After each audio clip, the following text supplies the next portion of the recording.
Episode 21-30। Hello दोस्तों, हमारा pocket audio book channel में आपका स्वागत है, जहां स्टोरी सुनाई नहीं जाती, महसूस किया जाता है, आपका मन हो रूह पर छाप छोड़ जाता है। अगर स्टोरी पसंद आया हो और जो नया हो प्लीज़ लाइक, शेयर और सब्सक्राइब जरूर करें। चलिए शुरू करते हैं। विराज का शक गहराता जा रहा था कि मैनेजर ने ही उसके मेन एंड नेचर लेवल पाने की खबर को लीक किया था। वो मैनेजर को घूर घूर कर देखने लगा। विराज की नज़रों की बेचैनी और गुस्से को देखकर मैनेजर समझ गया कि विराज के दिमाग में शक का बीज अंकुरित कर चुका था। उसने फौरन अपना सिर हिलाते हुए विराज को इशारे में ही जवाब दिया कि उसने किसी भी तरह की इन्फॉर्मेशन को लीक नहीं किया था। मैनेजर का इशारा समझने के बाद विराज सोचने लगा कि यदि ये खबर लीक नहीं हुई थी तो फिर फरहान का स्पेशली उसी से मिलने के लिए काल्पी सिटी आने की असली वजह क्या थी। विराज के चेहरे के लगातार बदलते हुए भावों को देखकर फरहान ने कहा, तुमने अपने सारे गैस लगा लिए हो तो मैं बोलूं? ये सुनकर विराज थोड़ा झेप गया और फरहान की ओर देखने लगा। फिर फरहान ने कहा, तुम्हारी सिस्टर ने मुझे काल्पी सिटी आने के लिए कहा था। फरहान की बात सुनकर विराज दंग रह गया। उसने इसकी उम्मीद तो बिल्कुल भी नहीं की थी। फिर उसने फरहान से पूछा, मेरी सिस्टर ने आपसे काल्पी सिटी आने के लिए क्यों कहा? क्या उसे कुछ हो गया है? अगर ऐसा है तो आप मुझे बेझिझक बता सकते हैं। उद्धरण चिन्ह। पर फिर विराज मन ही मन सोचने लगा कि इनाया को तो मेरी पावर्स के बारे में कुछ नहीं पता। उसके लिए तो मैं आज भी वही नकारा लड़का हूं। तो अगर उसे कुछ हो गया था तो वो उससे तो किसी मदद की उम्मीद नहीं करेगी। हाँ, तुम्हारी सिस्टर, उसे कुछ नहीं हुआ है। ऐसा कहकर फरहान ने अपनी कलाई को एक झटका दिया और एक बॉक्स उसके हाथों में आ गया। उसके बाद उसने कहा, तुम्हारी सिस्टर ने एकेडमी में कई सारे टास्क को सफलतापूर्वक पूरा किया है। ऐसे ही एक बड़े टास्क को पूरा करने पर उसे इनाम के तौर पर हाई ग्रेड अर्थ मार्शियल टेक्निक मिली थी। पर उसने वो इनाम लेने से इनकार कर दिया। उसकी जगह पर उसने करामाती पिल को स्वीकार किया ताकि अपने अंदर की कमियों को इसे लेकर दूर कर सके। पर उसने ये करामाती पिल खुद लेने की जगह इसे मुझे देकर यहाँ काल्पी सिटी भेज दिया। वो चाहती थी कि तुम ये करामाती पिल लो, ताकि इससे तुम्हारे अंदर जो भी प्रॉब्लम है वो सही हो जाए और तुम भी मार्शियल आर्ट्स में कुछ अच्छा कर सको। पर यहाँ आकर मैंने पाया कि तुम तो पहले ही मार्शियल आर्ट्स में काफ़ी कुछ पा चुके हो। अब मुझे लग रहा है कि तुम्हारी सिस्टर का ये बलिदान वेस्ट चला जाएगा। उद्धरण चिन्ह। ये जानकर विराज अंदर तक हिल गया। उसे समझ नहीं आ रहा था कि वो इस बात पर क्या रिस्पॉन्स दे। उसे अच्छे से पता था कि हाई ग्रेड अर्थ मार्शियल टेक्निक का क्या महत्व था। इस इनाम के लिए रखे गए मुकाबले को जीतने के लिए इनाया मरते मरते बची होगी। वो मुकाबला इतना खतरनाक और मुश्किल रहा होगा, और फिर उसने इस टेक्निक को छोड़कर उसके बदले एक करामाती पिल को चुना ताकि वो पिल मुझे देकर मेरे अंदर सुधार कर सके। विराज के अंदर उठ रहे तूफान को समझकर फरहान ने कहा, तुम अपने आप को ब्लेम मत करो कि तुम्हारी वजह से तुम्हारी सिस्टर ने इतना कीमती इनाम त्याग दिया। रिलैक्स हो जाओ। तुम्हारी सिस्टर के टैलेंट के सामने हाई ग्रेड अर्थ मार्शियल टेक्निक कोई ऐसी बड़ी चीज़ नहीं थी जिसे वो पा ना सके। अब जब तुम्हारी सिस्टर ने तुम्हारे लिए ये करामाती पिल इतने प्यार से भेजी है तो मैं तुमसे यही कहूँगा कि तुम इस करामाती पिल को निगल जाओ। अब क्योंकि तुम मार्शियल टेक्निक में अच्छा कर रहे हो, ऐसे में ये करामाती पिल तुम्हारी कैपेबिलिटी को बढ़ाने में तुम्हारी मदद करेगी। उद्धरण चिन्ह। ये कहकर फरहान ने बॉक्स को विराज के हाथों में दे दिया। विराज ने वो बॉक्स लेने के बाद उसे ध्यान से खोला। राजमे के दाने के आकार की एक हरे रंग की रोशनी बिखेरने वाली पिल उस बॉक्स में झमझम चमक रही थी। उस करामाती पिल से झीनी झीनी महक आ रही थी। उस महक से ही आत्मा को एक अजीब सी ठंडक का एहसास हो रहा था। विराज ने उस करामाती पिल को उंगली से पकड़कर हथेली पर रख लिया। इसके बाद वो उस पिल को ध्यान से इस भाव से देखने लगा कि इसे निगलना कैसे है। उसे उस पिल को सीधे निगलने में थोड़ा डर लग रहा था। विराज की हिचकिचाहट को देखकर फरहान ने कहा, डरो मत। इस करामाती पिल को इस हिसाब से बनाया गया है कि इसे सीधे निगला जा सकता है, इसलिए इसे अपने मुंह में लो और सीधे निगल जाओ। ये सुनकर विराज की जान में जान आई। उसे अब उस पिल से कोई डर नहीं लग रहा था। उसने उस करामाती पिल को अपनी जीभ पर रखा और सीधे निगल गया। शरीर के अंदर जाते ही पिल तेजी से पिघल गई, और फिर विराज को पेट में एक गर्म लहर उठने का एहसास हुआ। वो गर्म लहर उसके पेट से होते हुए उसके पूरे शरीर में फैल गई। इससे विराज के पूरे शरीर में एक झंझनाहट सी दौड़ गई। तभी उसे सिस्टम की आवाज़ सुनाई दी, डींग, कॉन्ग्रेचुलेशंस, करामाती पिल लेने की वजह से आपकी कैपेसिटी में तेजी से इजाफा हुआ है। आपके गुप्त टैलेंट को लो ग्रेड से बढ़ाकर मिड ग्रेड लेवल पर किया जाता है। वो सोचने लगा, मेरे पास इस समय गुप्त टैलेंट में 4 लाख पॉइंट बचे हैं। इसका मतलब ये हुआ कि इस करामाती पिल को लेने की वजह से मुझे 5 लाख एनर्जी पॉइंट मिल गए। मतलब इस करामाती पिल की वैल्यू 5 लाख एनर्जी पॉइंट के बराबर थी। इसके बाद विराज ने फरहान की ओर देखकर कहा, थैंक यू फरहान सर इसके लिए। तुम्हें देखकर महसूस हो रहा है कि तुमने इस करामाती पिल से काफ़ी कुछ हासिल कर लिया है। तुमने अपनी सिस्टर के त्याग को बेकार नहीं जाने दिया, फरहान ने विराज की ओर रिलैक्स होते हुए देखकर कहा। फरहान ने अब टॉपिक को चेंज करने के मन से पूछा, तुम्हारी अब क्या प्लानिंग है? तुम अपनी मार्शियल टेक्निक को इम्प्रूव करोगे या फिर फौजी गुर्जर गैंग को पकड़ने जाओगे? उद्धरण चिन्ह। फरहान की बातें सुनकर विराज थोड़ा सा कपका गया। उसे समझ आ गया कि उसने मैनेजर और उसके बीच हुई बातचीत सुन ली थी। विराज ने जवाब दिया, मैं फौजी गैंग का सफाया करने जाऊंगा। फरहान ने पूछा, तो तुम्हारा प्लान क्या है? तुम इतने खूंखार डाकू को कैसे ढूंढोगे और फिर मार गिराओगे? उद्धरण चिन्ह। विराज को समझ आ रहा था कि फरहान उसके इस मिशन में इंटरेस्ट ले रहा था। उसके दिमाग में चलने लगा कि क्या फरहान उसके साथ इस मिशन पर जाने के लिए इंटरेस्टेड हो रहा था। अगर ऐसा था तो ये तो उसके लिए बहुत अच्छी बात थी। Farhan Kalinjar school of martial arts का स्पेशल टीचर था। उसका साथ तो उसके लिए कमाल का साबित हो सकता था। उससे बढ़िया वीर तो उसे इस समय मिल ही नहीं सकता था। तभी मैनेजर ने फरहान से कहा, सर, अगर आपके पास वक्त हो तो क्या आप विराज के साथ इस मिशन पर जा सकते हैं? ये सुनकर फरहान ने लंबी गहरी ठंडी सांस भरी और कहा, बिल्कुल। अगर विराज चाहे तो मैं उसके साथ इस मिशन पर जा सकता हूँ। ये सुनकर विराज ने खुशी से अपनी गर्दन हिलाते हुए कहा, आप मेरे साथ इस मिशन पर चलते हैं तो मेरे लिए ये काफ़ी बड़ी बात होगी। इससे मुझे उस फौजी गैंग के सामने अपनी सिक्योरिटी का डर नहीं रहेगा। ये सुनकर मैनेजर ने खुश होकर कहा, चलो फिर तय हुआ। फरहान सर तुम्हारे साथ इस मिशन पर जाएंगे। फरहान ने अचानक से विराज से पूछा, क्या तुम्हारे पास यूनिवर्स रिंग है? क्या मैं तुम्हें एक रिंग उधारी दूं? उद्धरण चिन्ह। इतना कहते ही फरहान ने अपनी कलाई को झटका दिया और उसके हाथ में एक मिडिल ग्रेड यूनिवर्स रिंग आ गई। फरहान के हाथों में ये रिंग देखकर विराज समझ गया कि ये टीचर एक अमीर इंसान था। इतनी महंगी रिंग तभी उसके पास हो सकती थी, साथ ही वो उससे ये रिंग उधार ले सकता था। उसकी रिंग देखकर विराज ने अपना हाथ अपनी जेब में डाला और एक मिडिल ग्रेड यूनिवर्स रिंग निकालकर अपने हाथ में रख ली और उससे कहा, नहीं, मुझे इस रिंग की ज़रूरत नहीं है। मेरे पास ऐसी ही रिंग है। फिलहाल के लिए ये काफ़ी है। विराज के हाथों में मिडिल ग्रेड यूनिवर्स रिंग देखकर फरहान दंग रह गया, साथ ही वो विराज से काफ़ी इम्प्रेस भी हो गया। तभी उसने कहा, ये तो कमाल है, पर मैं तुम्हें एक राय देना चाहूँगा। तुम इस रिंग को अभी यूज़ मत करो। तुम एक लो ग्रेड यूनिवर्स रिंग को यूज़ करो। जब तुम्हारा लेवल इनेट ग्रांड मास्टर तक बढ़ जाए तब तुम ये मिडिल ग्रेड यूनिवर्स रिंग का इस्तेमाल करना। ऐसा कहते ही एक low grade universe ring Farhan के हाथों में चमकने लगी। विराज ने फरहान से वो रिंग लेते हुए कहा, बहुत बहुत शुक्रिया इस रिंग के लिए। अब हमें चलना चाहिए। फरहान ने हाँ में सहमति जताते हुए चलना शुरू कर दिया। कालपी सिटी के वेस्ट में एक बड़ी पहाड़ी थी। ऐसा माना जाता था कि फौजी गुर्जर गैंग का ठिकाना उसी पहाड़ी में कहीं था। उस पहाड़ी की एक विशेषता ये थी कि उस पहाड़ी के ऊपर हमला करने पर जो पहाड़ी के ऊपर होता था उसे लड़ाई में काफ़ी ज़्यादा फायदा रहता था। वो पहाड़ी एक ढाल की तरह अपने अंदर पनाह पाने वाले की रक्षा करती थी। इसी वजह से फौजी गुर्जर गैंग ने उस पहाड़ी को अपना ठिकाना बनाया हुआ था। विराज और फरहान दोनों उस पहाड़ी के नज़दीक पहुंच गए। उन्होंने उस पहाड़ी के ऊपर चढ़ना शुरू कर दिया। पहाड़ी का ऊपर जाने का रास्ता काफ़ी टेढ़ा मेढ़ा और ख़तरनाक था। उस रास्ते पर चलते चलते उन्हें एक बोर्ड लिखा दिखाई दिया। उस बोर्ड पर लिखा था, यहाँ से आपकी यात्रा समाप्त होती है। जिंदगी प्यारी है तो लौट जाओ। लाशों के सड़ने की स्मेल वहाँ चारों ओर बहुत ज़्यादा गंधा रही थी। इससे फरहान को उल्टी आने लगी। क्या फरहान और विराज दोनों आगे जाने की हिम्मत कर पाएंगे? अब आगे क्या होगा? अगर कर पाएंगे तो उन दोनों के साथ क्या होगा? क्या वो फौजी गुर्जर गैंग का सफाया कर पाने में सफल होंगे? जानने के लिए सुनते रहिए। या फौजी गुर्जर गैंग उन्हें वहां से भगा देंगे? उस बोर्ड को देखने के बाद उन दोनों ने अपनी तलवारों को अपनी कमर से खींचकर अपने हाथों में ले लिया और उस रास्ते पर आगे बढ़ने लगे। विराज कुछ कदम आगे चला ही था कि तभी उसे हवा में तीरों के आने की आवाज़ सुनाई दी। तभी उसने देखा कि दो तीर पहाड़ी के ऊपर से उसकी ओर तेजी से आ रहे थे। उसने फौरन पक्षी के पंख की फुर्ती को अपने अंदर भरा और वहां से तेजी से हट गया। वो तीर उस रास्ते के जमीन पर जाकर गड़ गए।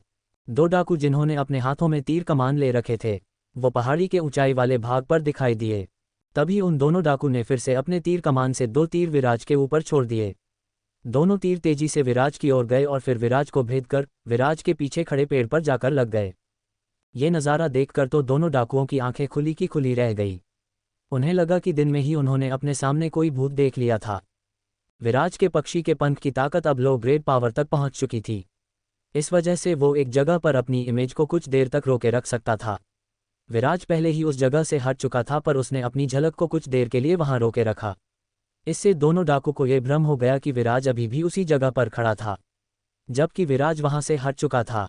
ऐसे में तीर हवा से होते हुए पेड़ पर जाकर लग गया, पर दोनों डाकू को लगा कि विराज के अंदर से होते हुए तीर उस पेड़ से जाकर लगा हो। ये देखकर उन्हें समझ नहीं आ रहा था कि वो क्या करें।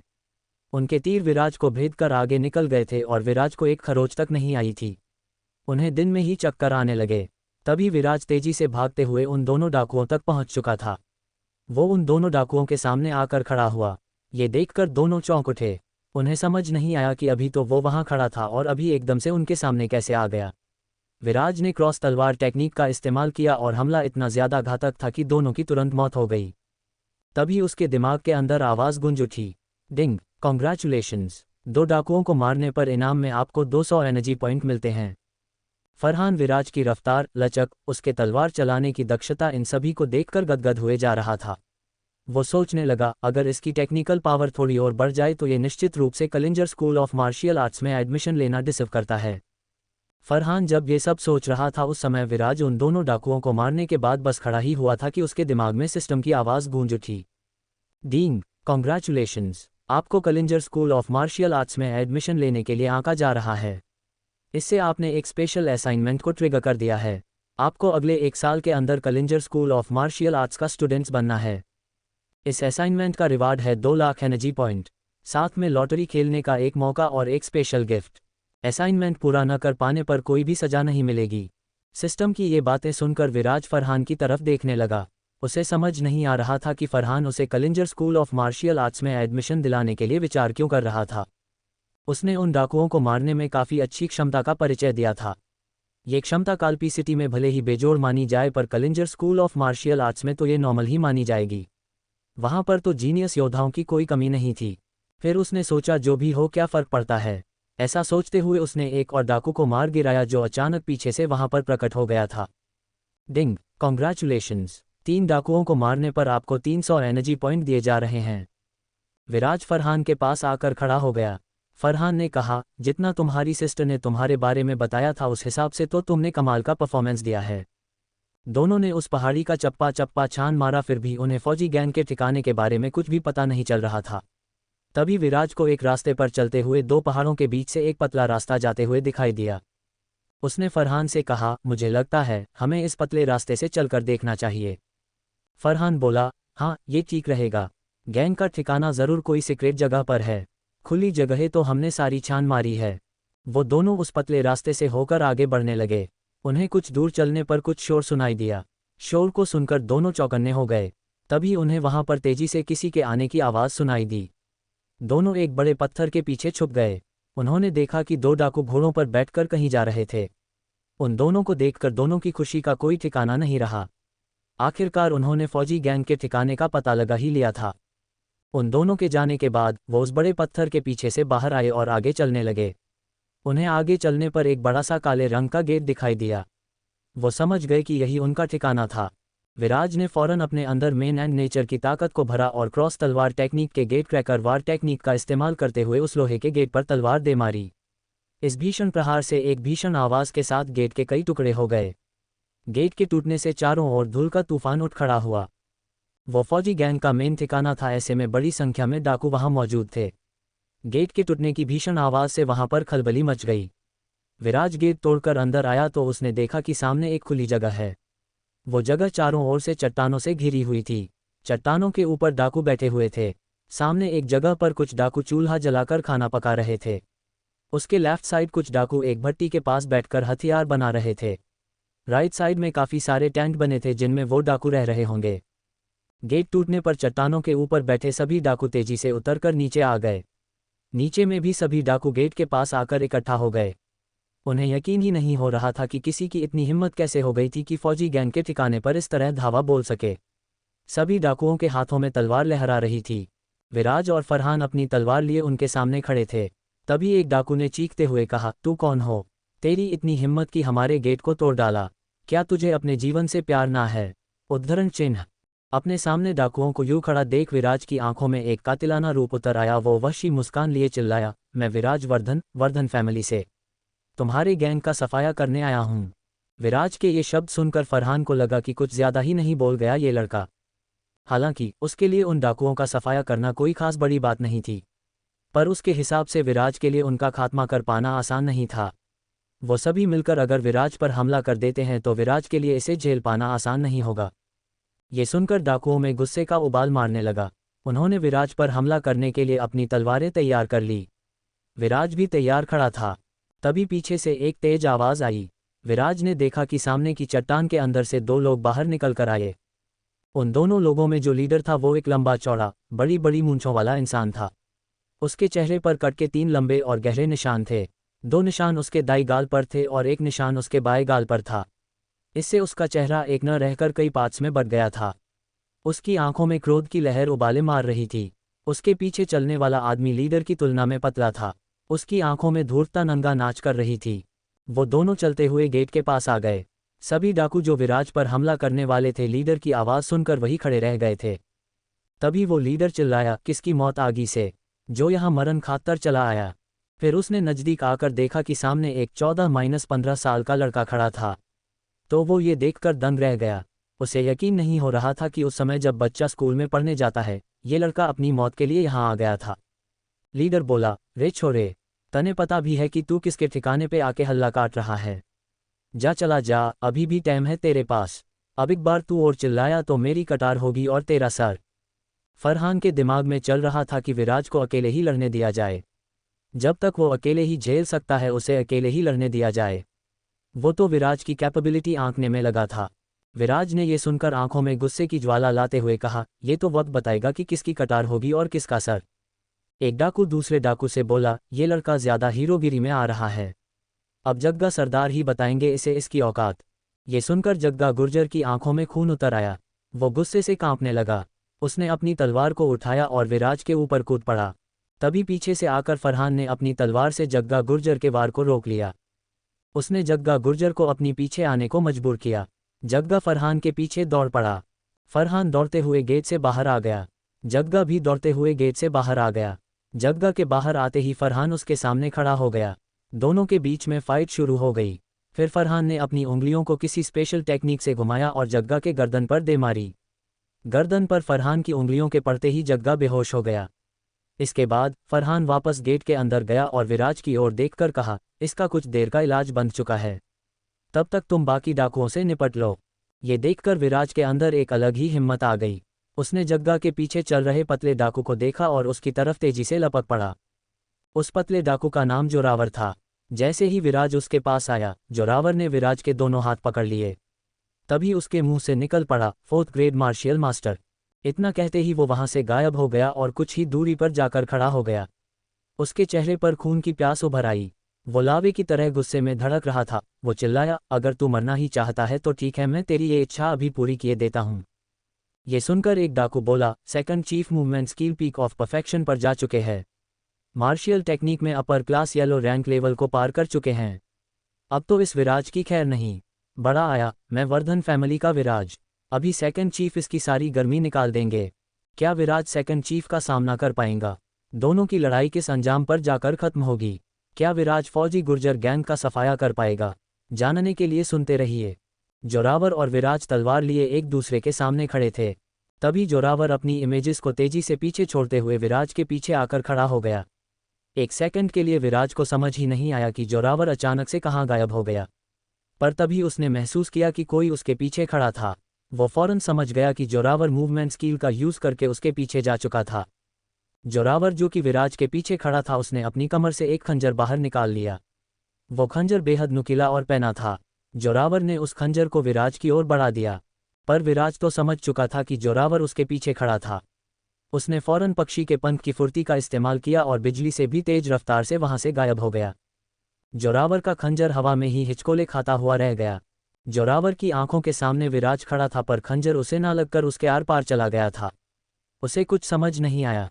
तभी विराज की इमेज उसकी आंखों के सामने से गायब हो गई। वो समझ गया कि विराज मूवमेंट टेक्निक का बड़ा खिलाड़ी था। अब तक विराज वहां से हटकर जोरावर के पीछे जा चुका था। तभी जोरावर को अपने पीछे से विराज की आवाज़ सुनाई दी, हवा में खंजर मारने से कुछ नहीं होगा, ले संभाल मेरे वार को। सभी डाकू सांस थामे उन दोनों को लड़ते हुए देखने लगे। फरहान भी विराज की टेक्निक को बारीकी से ऑब्जर्व कर रहा था। तभी दोनों की तलवारों की आपसी भिड़ंत की आवाज़ें आने लगीं। दोनों की ही रफ्तार इतना ज़्यादा तेज थी कि किसी को भी समझ में नहीं आ रहा था कि वो दोनों असल में कहाँ पर लड़ रहे थे। वो एक जगह लड़ते और फिर अचानक से वहां से गायब होकर दूसरी जगह लड़ते दिख जाते। तभी विराज एक बार फिर से जोरावर के पीछे आ गया। उसने अपनी तलवार तेजी से जोरावर की गर्दन में घुसा दी। तलवार गर्दन में घुसते ही वो धड़म से जमीन पर गिर पड़ा। उसकी गर्दन से खून की धारा फूट पड़ी। उसने अपना हाथ अपनी गर्दन पर रख लिया। जल्दी ही उसकी मौत हो गई। वो विराज के पैरों में एकदम शांत पड़ा था। खून उसकी गर्दन से होते हुए विराज के पैरों तक आ गया था। ये देखकर विराज ने अपने कदम पीछे कर लिए। तभी उसे सिस्टम की आवाज़ सुनाई दी। डिंग, कॉन्ग्रेचुलेशंस, फौजी गैंग के सेकंड चीफ को मारने पर आपको इनाम में 2000 एनर्जी पॉइंट दिए जाते हैं। सिस्टम की आवाज़ सुनकर विराज ने जोरावर की गर्दन से अपनी तलवार खींच निकाली और हवा में झटका देकर तलवार से खून को साफ करने लगा। जोरावर को विराज के हाथों आसानी से मरता देख वहां पर एक सन्नाटा पसर गया। सभी डाकुओं के चेहरे पर एक आतंक उभर आया। आज तक उन डाकुओं की वजह से लोगों के चेहरों पर आतंक उतर आता था, पर आज बाजी पलट चुकी थी। आज सभी डाकुओं के दिल में आतंक ने अपनी जगह बनाना शुरू कर दिया था। अभी तक गेट के बाहर पड़े फौजी गैंग के लीडर जग्गा को होश आ चुका था। वो उठकर तेजी से टूटे गेट से होता हुआ अंदर आया। अंदर आकर उसने देखा कि जोरावर की लाश विराज के पैरों के पास पड़ी थी। कुछ पल के लिए तो उसे इस पर यकीन ही नहीं हुआ और फिर वो चिल्लाया, भले ही ये छोरा घना ताकतवर हो जो इसने जोरावर जैसे योद्धा को मार गिराया, पर तुम सब भूत बने क्यों खड़े हो? सभी मिलकर पिल पढ़ो इस पे। एकता की शक्ति के बारे में पढ़ाया था ना मैंने सबने, फिर इतनी जल्दी भूल गए? मिलकर ही हमला करो, छोड़ना नहीं है इसे। अपने सरदार की ललकार सुनकर सभी डाकुओं के अंदर ताकत की लहर दौड़ गई। एक डाकू उत्साह के ओवरचार्ज डोज को लेकर गुर्राया, सरदार सही कह रहे हैं, भले ही ये ताकतवर हो, पर अगर हम सब मिलकर इस पर एक साथ हमला करेंगे तो इसका बचना नामुमकिन है। हमें शपथ है जोरावर की, जब तक इसका सिर इसके धड़ से अलग ना कर दे चैन से ना बैठेंगे। सभी डाकुओं को विराज की तरफ तेजी से आता देख फरहान ने विराज को कहा, विराज क्या तुम्हें मेरी मदद की ज़रूरत है? उद्धरण चिन्ह। इस पर विराज ने जवाब दिया, नहीं, इन सभी को मैं अकेला ही देख लूँगा। मेरे लिए इन हत्यारों को इनकी सही जगह पहुँचाना कोई मुश्किल काम नहीं है। बस आप तब तक जग्गा को संभाल ले जब तक कि मैं इन सभी डाकुओं को इनकी मौसी के घर नहीं भेज देता। ये सुनकर फरहान ने मुस्कुराते हुए कहा, जग्गा की तुम टेंशन मत लो, उसको मैं रोके रखूंगा। जग्गा को अभी भी पूरी तरह से होश नहीं आया था। उसे रह रहकर चक्कर आ रहे थे। वो जमीन पर नीचे बैठ गया। एनर्जी की वेब बुलेट ट्रेन की तरह विराज की रगों में दौड़ने लगी। उसने अपने अंदर रेड रैंक किल स्किल पक्षी के पंख की लो ग्रेड पावर को अपने अंदर तक भरा और तेजी से उन सभी डाकुओं पर मौत बनकर बरस पड़ा। तलवार के वार की चमक रह रहकर उठ रही थी और हर बार एक डाकू दर्द से कराहता हुआ नीचे गिर रहा था। कुछ ही देर में पूरा मैदान लाशों से भर गया। अपने लोगों को तेजी से मरता हुआ देखकर कई डाकू मैदान छोड़कर भाग गए।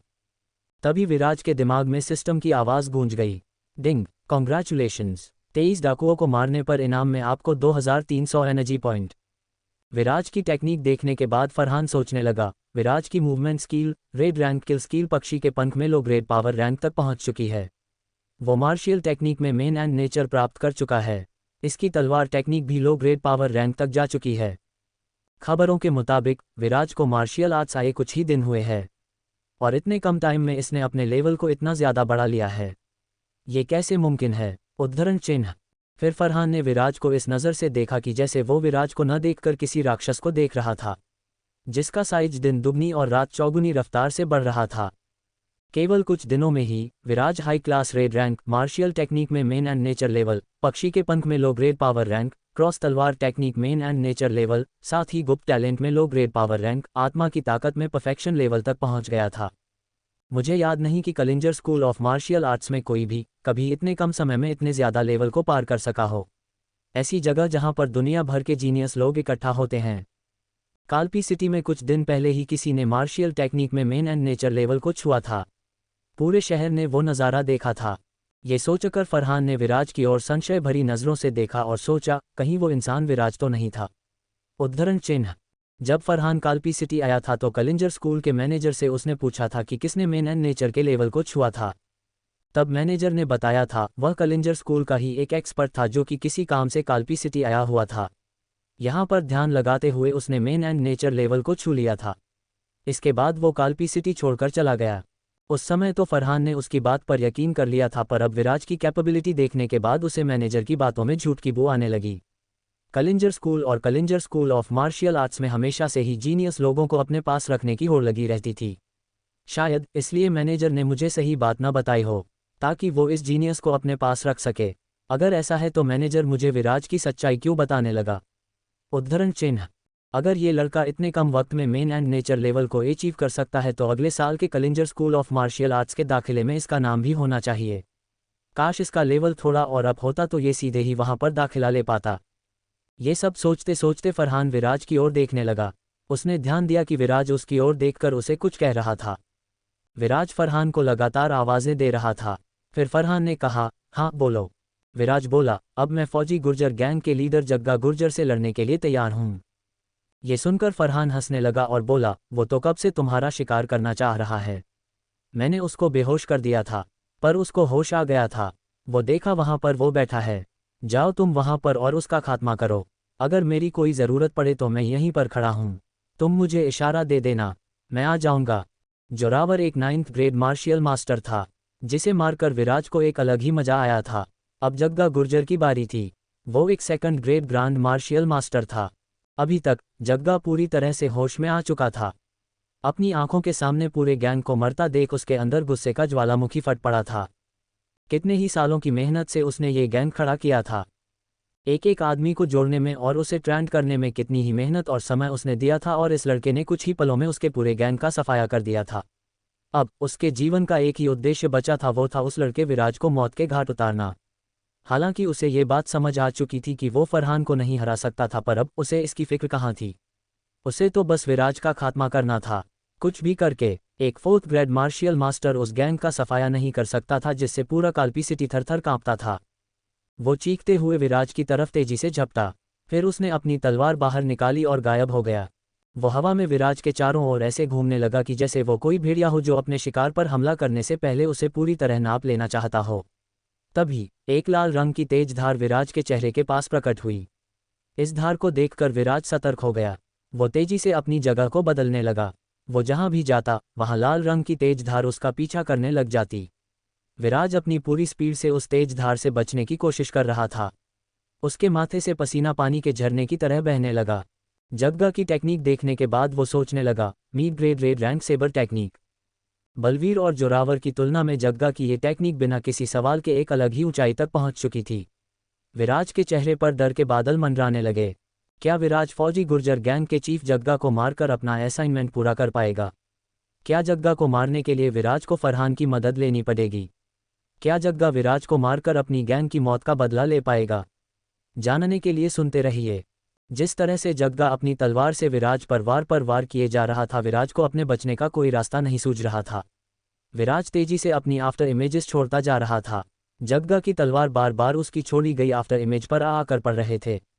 बार बार जग्गा की तलवार हवा में बिजलियां गिरा रही थी। जग्गा के कई वार से जमीन की चट्टान पर कई क्रैक पड़ गए थे। विराज अभी भी जग्गा की पकड़ से दूर था। इस पर जग्गा ने अपने हमले करने के तरीके में बदलाव किया। सारा माहौल दोनों तलवारों की आपसी टकराहट से गूंज उठा। विराज पहली बार अपने आप को इतना कमजोर और असहाय पा रहा था। आज से पहले मेन एंड नेचर और पक्षी के पंख की ताकत के बदौलत उसने फौजी गैंग के दोनों चीफ को आसानी से मार गिराया था, पर इस समय ये हमेशा जिताने वाली टेक्निक जग्गा के आगे कमजोर पड़ती जा रही थी। उसे समझ आ रहा था कि मार्शियल मास्टर और ग्रांड मार्शियल मास्टर में ताकत का कितना ज्यादा अंतर था। तभी जग्गा की तलवार का एक वार उसके सीने से होकर गुजरा। इस वार से विराज की कमीज एक लाइन में कट गई और विराज के सीने पर एक हल्का लंबा घाव उभर आया। ये देखकर जग्गा के चेहरे पर कातिलाना हंसी उभर आई और वो चिल्लाया, तू मेरे से बचकर भागने की कितनी भी होशियारी कर ले, आखिरकार तन्ने हारना तो होगा ही। ग्रांड मार्शियल मास्टर की ताकत मार्शियल मास्टर से कहीं ज्यादा होवे है। अब तो तन्ने ये समझ आ रही होगी। तभी जग्गा की तलवार विराज के एक कंधे को छूते हुए निकल गई। उसके कंधे में एक लंबा कट बन गया। खून की पतली धारा कट से बह निकली। विराज दर्द से छटपटाने लगा, पर उस समय उसके पास दर्द को अपने ऊपर हावी होने देने का वक्त नहीं था। उसका दिल जोरों से धड़कने लगा। तेज दर्द से उसका शरीर कराह रहा था। फरहान ने जब विराज को घायल होता हुआ देखा तो वो घबरा गया। तभी उसने देखा कि विराज और जग्गा की तलवारें एक दूसरे के साथ भिड़ गई। बार बार तेज रोशनी उन दोनों की तलवारों के आपसी जुगलबंदी होने से पैदा हो रही थी। इससे रह रहकर धूल हवा में उड़ रही थी। तभी विराज ने एनर्जी की वेब और पक्षी के पंख की ताकत और आत्मा की शक्ति को अपने अंदर भरा और पूरी रफ्तार से जग्गा के चारों तरफ घूमने लगा। जग्गा लगातार विराज की आफ्टर इमेज पर वार किए जा रहा था। जग्गा की तलवार के वार बढ़ते जा रहे थे और विराज की आफ्टर इमेज कम होती जा रही थी। जग्गा की तलवार विराज के बिल्कुल नज़दीक पहुंच चुकी थी। तभी विराज ने एकाएक यू टर्न मार लिया। वो गोल गोल आगे जाने की बजाय पीछे चला गया। जग्गा एक रिदम में तलवार को आगे बढ़ाए जा रहा था। उसने विराज को पीछे जाता तो देखा, पर उस रिदम की वजह से वो तलवार को पीछे नहीं ले जा सका और उसका अगला वार आगे की ओर बढ़ गया। ऐसा होते है विराज को 1 सेकंड से भी कम समय का वक्त मिल गया। उसने जग्गा के पीछे जाकर अपनी तलवार उसकी कमर में घुसा दी। जग्गा की कमर में तलवार को जाता देख फरहान की आंखें खुली की खुली रह गई। विराज जिस तरह से लगातार उससे पिछड़ता जा रहा था, उसे लगा था कि उसे ही जग्गा का काम निपटाना पड़ेगा। पर अब अचानक से बाजी पूरी तरह से पलट चुकी थी। जिस तरह से विराज ने जग्गा को चकमा दिया था वो काबिले तारीफ था। जग्गा के कमर में एक बड़ा घाव हो चुका था। वो धड़ाम की आवाज़ के साथ जमीन पर गिर पड़ा। खून कई दिशाओं से उसके शरीर से बाहर आकर बहने लगा। उसके सारे कपड़े उसके खून के रंग में डूबकर लाल लाल हो गए। विराज के कंधे और सीने से खून की पतली धारा बह रही थी। वो जग्गा के सामने अभी भी अटल खड़ा था। फरहान एक बड़ी चट्टान को इस तरह धड़धड़ा कर गिरता देख हैरान खड़ा था। वो सोचने लगा, एक बच्चा इतने खूंखार डाकू को। Kalinjar school of martial arts में हमेशा ही स्टूडेंट्स को अपने से ज़्यादा के लेवल के योद्धा को चैलेंज देना सिखाया जाता था। वहाँ पर अपने से ज़्यादा बड़े योद्धा को चैलेंज देकर हराना कोई बड़ी बात नहीं थी। बिना ये किए तो आपको वहाँ के सच्चे योद्धा होने का एहसास भी नहीं मिलेगा। पर अगर उन सभी परफॉर्मेंस के साथ विराज की आज की परफॉर्मेंस जोड़ दी जाए तो Kalinjar school of martial arts में भी ये परफॉर्मेंस एक्स्ट्रा ऑर्डिनरी ही समझी जाएगी। वो सोचने लगा, इतनी बड़ी प्रतिभा को यहाँ काल्पी सिटी में घुटकर मैं नहीं रहने दूंगा। विराज को नहीं पता था कि उस समय फरहान के मन में क्या चल रहा था। वो अपने दिमाग के अंदर सिस्टम की आवाज़ सुनने में व्यस्त था। डिंग, कॉन्ग्रेचुलेशंस विराज, फौजी गुर्जर गैंग के चीफ को मारने के लिए। इसके लिए आपको 5000 एनर्जी पॉइंट। डिंग, कॉन्ग्रेचुलेशंस विराज, आपने फौजी गुर्जर गैंग के तीनों चीफ को मार गिराया है। आपने सारे गैंग को खत्म कर दिया है। आपने लिमिट टाइम असाइनमेंट को पूरा कर लिया है। इसके लिए आपको इनाम में 50,000 एनर्जी पॉइंट मिलते हैं। साथ ही आपने 1 लाख की ड्रॉ टिकट भी जीता है। अपने अंदर खुशी के उमड़ते बादलों को थामने के बाद उसने फरहान की तरफ देखकर कहा, आपका बहुत बहुत शुक्रिया। आप यहाँ खड़े रहे तो मुझे लगातार ढांढस मिलता रहा कि अगर मुझसे ये नहीं हो पाया तो कोई यहाँ पर था जो सारी सिचुएशन को संभाल सकता था। विराज के शब्दों को सुनने के बाद फरहान, जो अपनी दुनिया में खोया हुआ था, को अचानक से होश आया। उसने अपनी गर्दन हिलाई और मुस्कुराते हुए कहा, अरे कोई नहीं, चलो अब इन डाकुओं का खजाना ढूंढते हैं। इन्हीं पहाड़ियों में कहीं छिपाया हुआ होगा इन्होंने। इतने सालों से ये काल्पी सिटी को लूट रहे थे, कुछ तो होगा ही इनके पास। फरहान की बातें सुनकर विराज की आंखें चमक उठी। वो तो सिस्टम से मिले पॉइंट से ही खुशियां मना रहा था। उसे याद ही नहीं रहा कि डाकुओं के खजाना भी तो यही था। उसने खुशी से झूमते हुए फरहान से कहा, अरे हाँ, चलो मिलकर ढूंढते हैं। तभी फरहान ने विराज को रोकते हुए कहा, रुको पहले।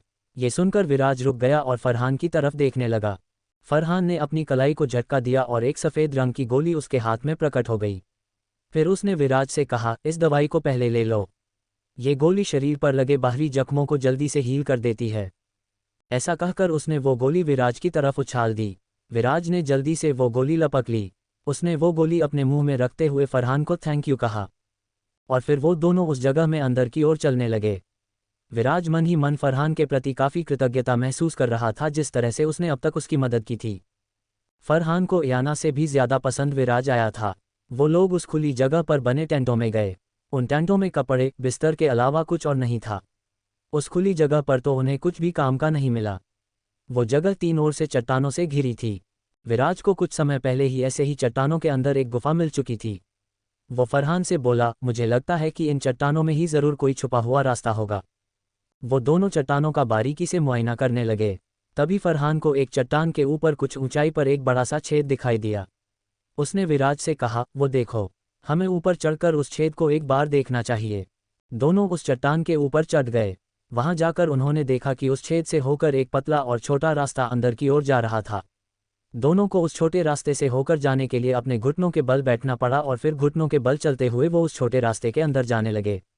कुछ दूर चलने पर उन्होंने देखा कि वो छोटा रास्ता अचानक से बड़े रास्ते में बदल गया। वो दोनों अब उठकर पैरों से चलने लगे। कुछ कदम चलने पर उन्होंने देखा कि वो रास्ता 3 रास्तों में बंट रहा था। ये देखकर दोनों एक दूसरे को देखने लगे। फिर वो अगले 2 घंटे तक उन तीनों रास्तों में जाकर सारी जगह का मुआयना करने लगे। उन 3 रास्तों से 3 अलग गुफाएं निकल रही थी। एक गुफा में डाकुओं ने अपने सारे हथियार रखे हुए थे। दूसरी गुफा में डाकुओं ने अपने रहने और सोने के लिए इंतजाम किए हुए थे। और तीसरी गुफा वो थी जिसमें उन डाकुओं ने अपनी लूट का सारा माल छिपाकर रखा हुआ था। वो तीसरी गुफा ज्वेलरी, कीमती सामानों को छिपाकर रखा था। उन्होंने सारा खजाना यूनिवर्स रिंग में छिपाकर रखा था। उन दोनों ने जब यूनिवर्स रिंग को खोला तो वो खजाना उससे निकलकर बाहर आ गया। इतने सारे खजाने को देखकर दोनों की आंखें चुंधिया गई। दोनों के अंदर खुशी के रसगुल्ले फूट पड़े। खजाने को देखकर विराज बोला, इन लोगों ने तो काफ़ी खजाना इकट्ठा कर रखा है। देखो, सोने का ढेर, चांदी का ढेर और इतने सारे जेवर। इस पर फरहान बोला, ये सभी डाकू मार्शियल योद्धा थे, फिर इन्हें इतने सारे धन की ऐसी क्या ज़रूरत आन पड़ी थी। विराज ने सारा खजाना उन्हीं लो ग्रेड यूनिवर्स रिंग में वापस भर लिया। उसके बाद वो दोनों उस गुफा के दूसरी तरफ चल दिए। वहां पर लो ग्रेड एनर्जी स्टोन का एक ढेर पड़ा हुआ था। उस ढेर के ऊपर 3 सीक्रेट मैनुअल्स पड़े हुए थे। पहला था फौजी gang sabre technique, mid grade red rank sabre technique. इसे किसी पुरानी पीढ़ी के किसी एक्सपर्ट ने high grade power rank sabre technique के आधार पर तैयार किया था। ये कहा जाता था कि अगर इस टेक्निक के मेन एंड नेचर लेवल पर कोई पहुंच जाए तो वो हाई ग्रेड पावर रैंक को भी पा सकता था। दूसरा था नाशक टेक्निक। ये एक बिना रैंक वाली सीक्रेट टेक्निक थी। इससे आप अपनी टेक्निकल कैपेबिलिटी को छुपा सकते हैं। ये उनके लिए बेकार है जिनकी खुद की ताकत एक निश्चित लेवल से ऊपर जा चुकी थी। तीसरा था खून की गर्मी टेक्निक। ये एक low grade red rank secret technique थी। ये खून की गर्मी को तेजी से बढ़ा देती थी। इससे इंसान की रफ्तार तेजी से बढ़ जाती थी, पर इसके यूज़ करने के बाद कुछ देर के लिए इंसान कमज़ोर हो जाता था। तीनों टेक्निक को देखने के बाद फरहान ने कहा, फौजी गैंग सेबर टेक्निक को सीखना किसी काम का नहीं है। इसे सीखने से अच्छा है कि क्यों ना सीधे high grade power rank sabre technique को ही सीख लिया जाए। विराज का खुद का कोई मन इस टेक्निक को यूज़ करने का नहीं था। ऐसे में उसने जब फरहान की बातें सुनी तो उसने फरहान की हाँ में हाँ मिला दिया।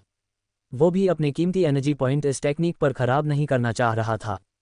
इसके बाद फरहान नाशक टेक्निक के बारे में बोला, ये टेक्निक सीखने लायक है। फ्यूचर में ट्रैवलिंग करते समय ये काम आ सकती है। जहाँ तक बात खून की गर्मी की टेक्निक की है तो Kalinjar school of martial arts इस टेक्निक को मान्यता नहीं देता। उसके लिए ये टेक्निक कूड़े के ढेर से ज़्यादा वैल्यू नहीं रखती। ऐसे में अगर तुम इस पर मेहनत करते हो तो ये पूरी तरह से समय को बर्बाद करने जैसा होगा। क्या विराज खून की गर्मी टेक्निक को चुनेगा? फरहान विराज को Kalinjar school of martial arts में एडमिशन दिलवा पाएगा? जानने के लिए सुनते रहिए। तुम्हें इस टेक्निक को सीखने में अपना कीमती टैलेंट बर्बाद नहीं करना चाहिए, फरहान ने विराज को कहा। ये सुनते ही विराज की आंखें फैल गई। उसका चेहरा थोड़ा अकड़ गया और वो ध्यान से फरहान की तरफ देखने लगा। Kalinjar school of martial arts के एक स्पेशल ट्यूटर के मुंह से इस शब्द को सुनना कोई छोटी बात नहीं थी। विराज का मुंह यूं खुला का खुला देखकर फरहान बोला, तुम्हें क्या लगता है तुम मेरी आंखों में धूल झोंक सकते हो? क्या मुझे दिखाई नहीं देगा कि तुम्हारा लेवल क्या है?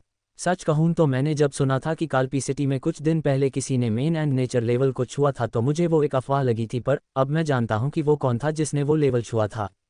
विराज को समझ नहीं आया कि वो इस पर क्या बोले, तो वो चुप ही खड़ा रहा। फिर फरहान ने कहा, तुम्हारे अंदर छुपे हुए टैलेंट को देखने के बाद तुम निश्चित रूप से Kalinjar school of martial arts में एडमिशन लेने के लायक हो। तुम्हारा इस बारे में क्या ख्याल है? उद्धरण चिन्ह। फरहान को लगा था कि विराज उसकी बात सुनकर खुशी से झूमते हुए उसकी हाँ में हाँ मिला देगा। वो जहाँ भी जाता था तो बड़ी तादाद में युवा अपनी मार्शियल आर्ट्स टेक्निक उसे दिखाने लगते थे, इस उम्मीद में कि शायद वो उन्हें उस जगह एडमिशन दिलवा दे। पर यहाँ पर विराज पता नहीं किस उलझन में फंसा हुआ था। फिर उसके दिमाग में कुछ विचार आने लगे। वो सोचने लगा, विराज की कैपेबिलिटी इस वक्त इतनी ज़्यादा है कि काल्पी सिटी की यंग जनरेशन को ये अकेला ही धूल चटा देगा। कोई भी इस समय कैपेबिलिटी में विराज के आसपास नहीं था। वैसे तो उसे यहाँ अब नहीं रहना चाहिए, पर शायद उसे हमेशा से ही इस काल्पी सिटी में काफ़ी भला बुरा कहा जाता रहा है। इसलिए वो विजर मुकाबले में हिस्सा लेकर यंग जनरेशन के सभी युवाओं को धूल चटाकर पूरे शहर को अपनी कैपेबिलिटी से चमत्कृत कर देना चाहता है। इसलिए बिना विराज के कुछ कहने का कोई इंतजार किए फरहान ने कहा, तुम मेरी बात की ज़्यादा चिंता मत करो। अगर तुम Kalinjar school of martial arts में दाखिला लेना चाहते हो तो मेरी तरफ से तुम्हें एक स्पेशल ऑफर है। तुम अगले साल के एडमिशन खत्म होने से पहले कभी भी आकर एडमिशन का फॉर्म भर देना। तुम्हारा एडमिशन वहां हो जाएगा। ये सुनकर विराज ने राहत की सांस ली। उसे भी वहां एडमिशन लेने का मन था, पर अभी वो वहां एडमिशन नहीं लेना चाहता था। 1 साल का समय तो उसके लिए काफ़ी था।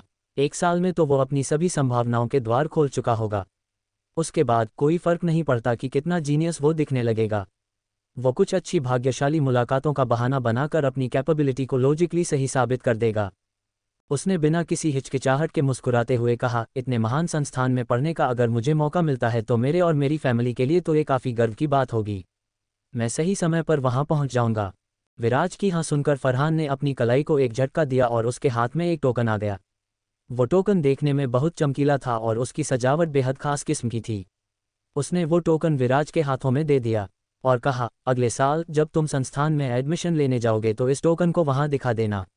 इस टोकन को देखने पर वो तुम्हारा वहां पर एडमिशन कर देंगे।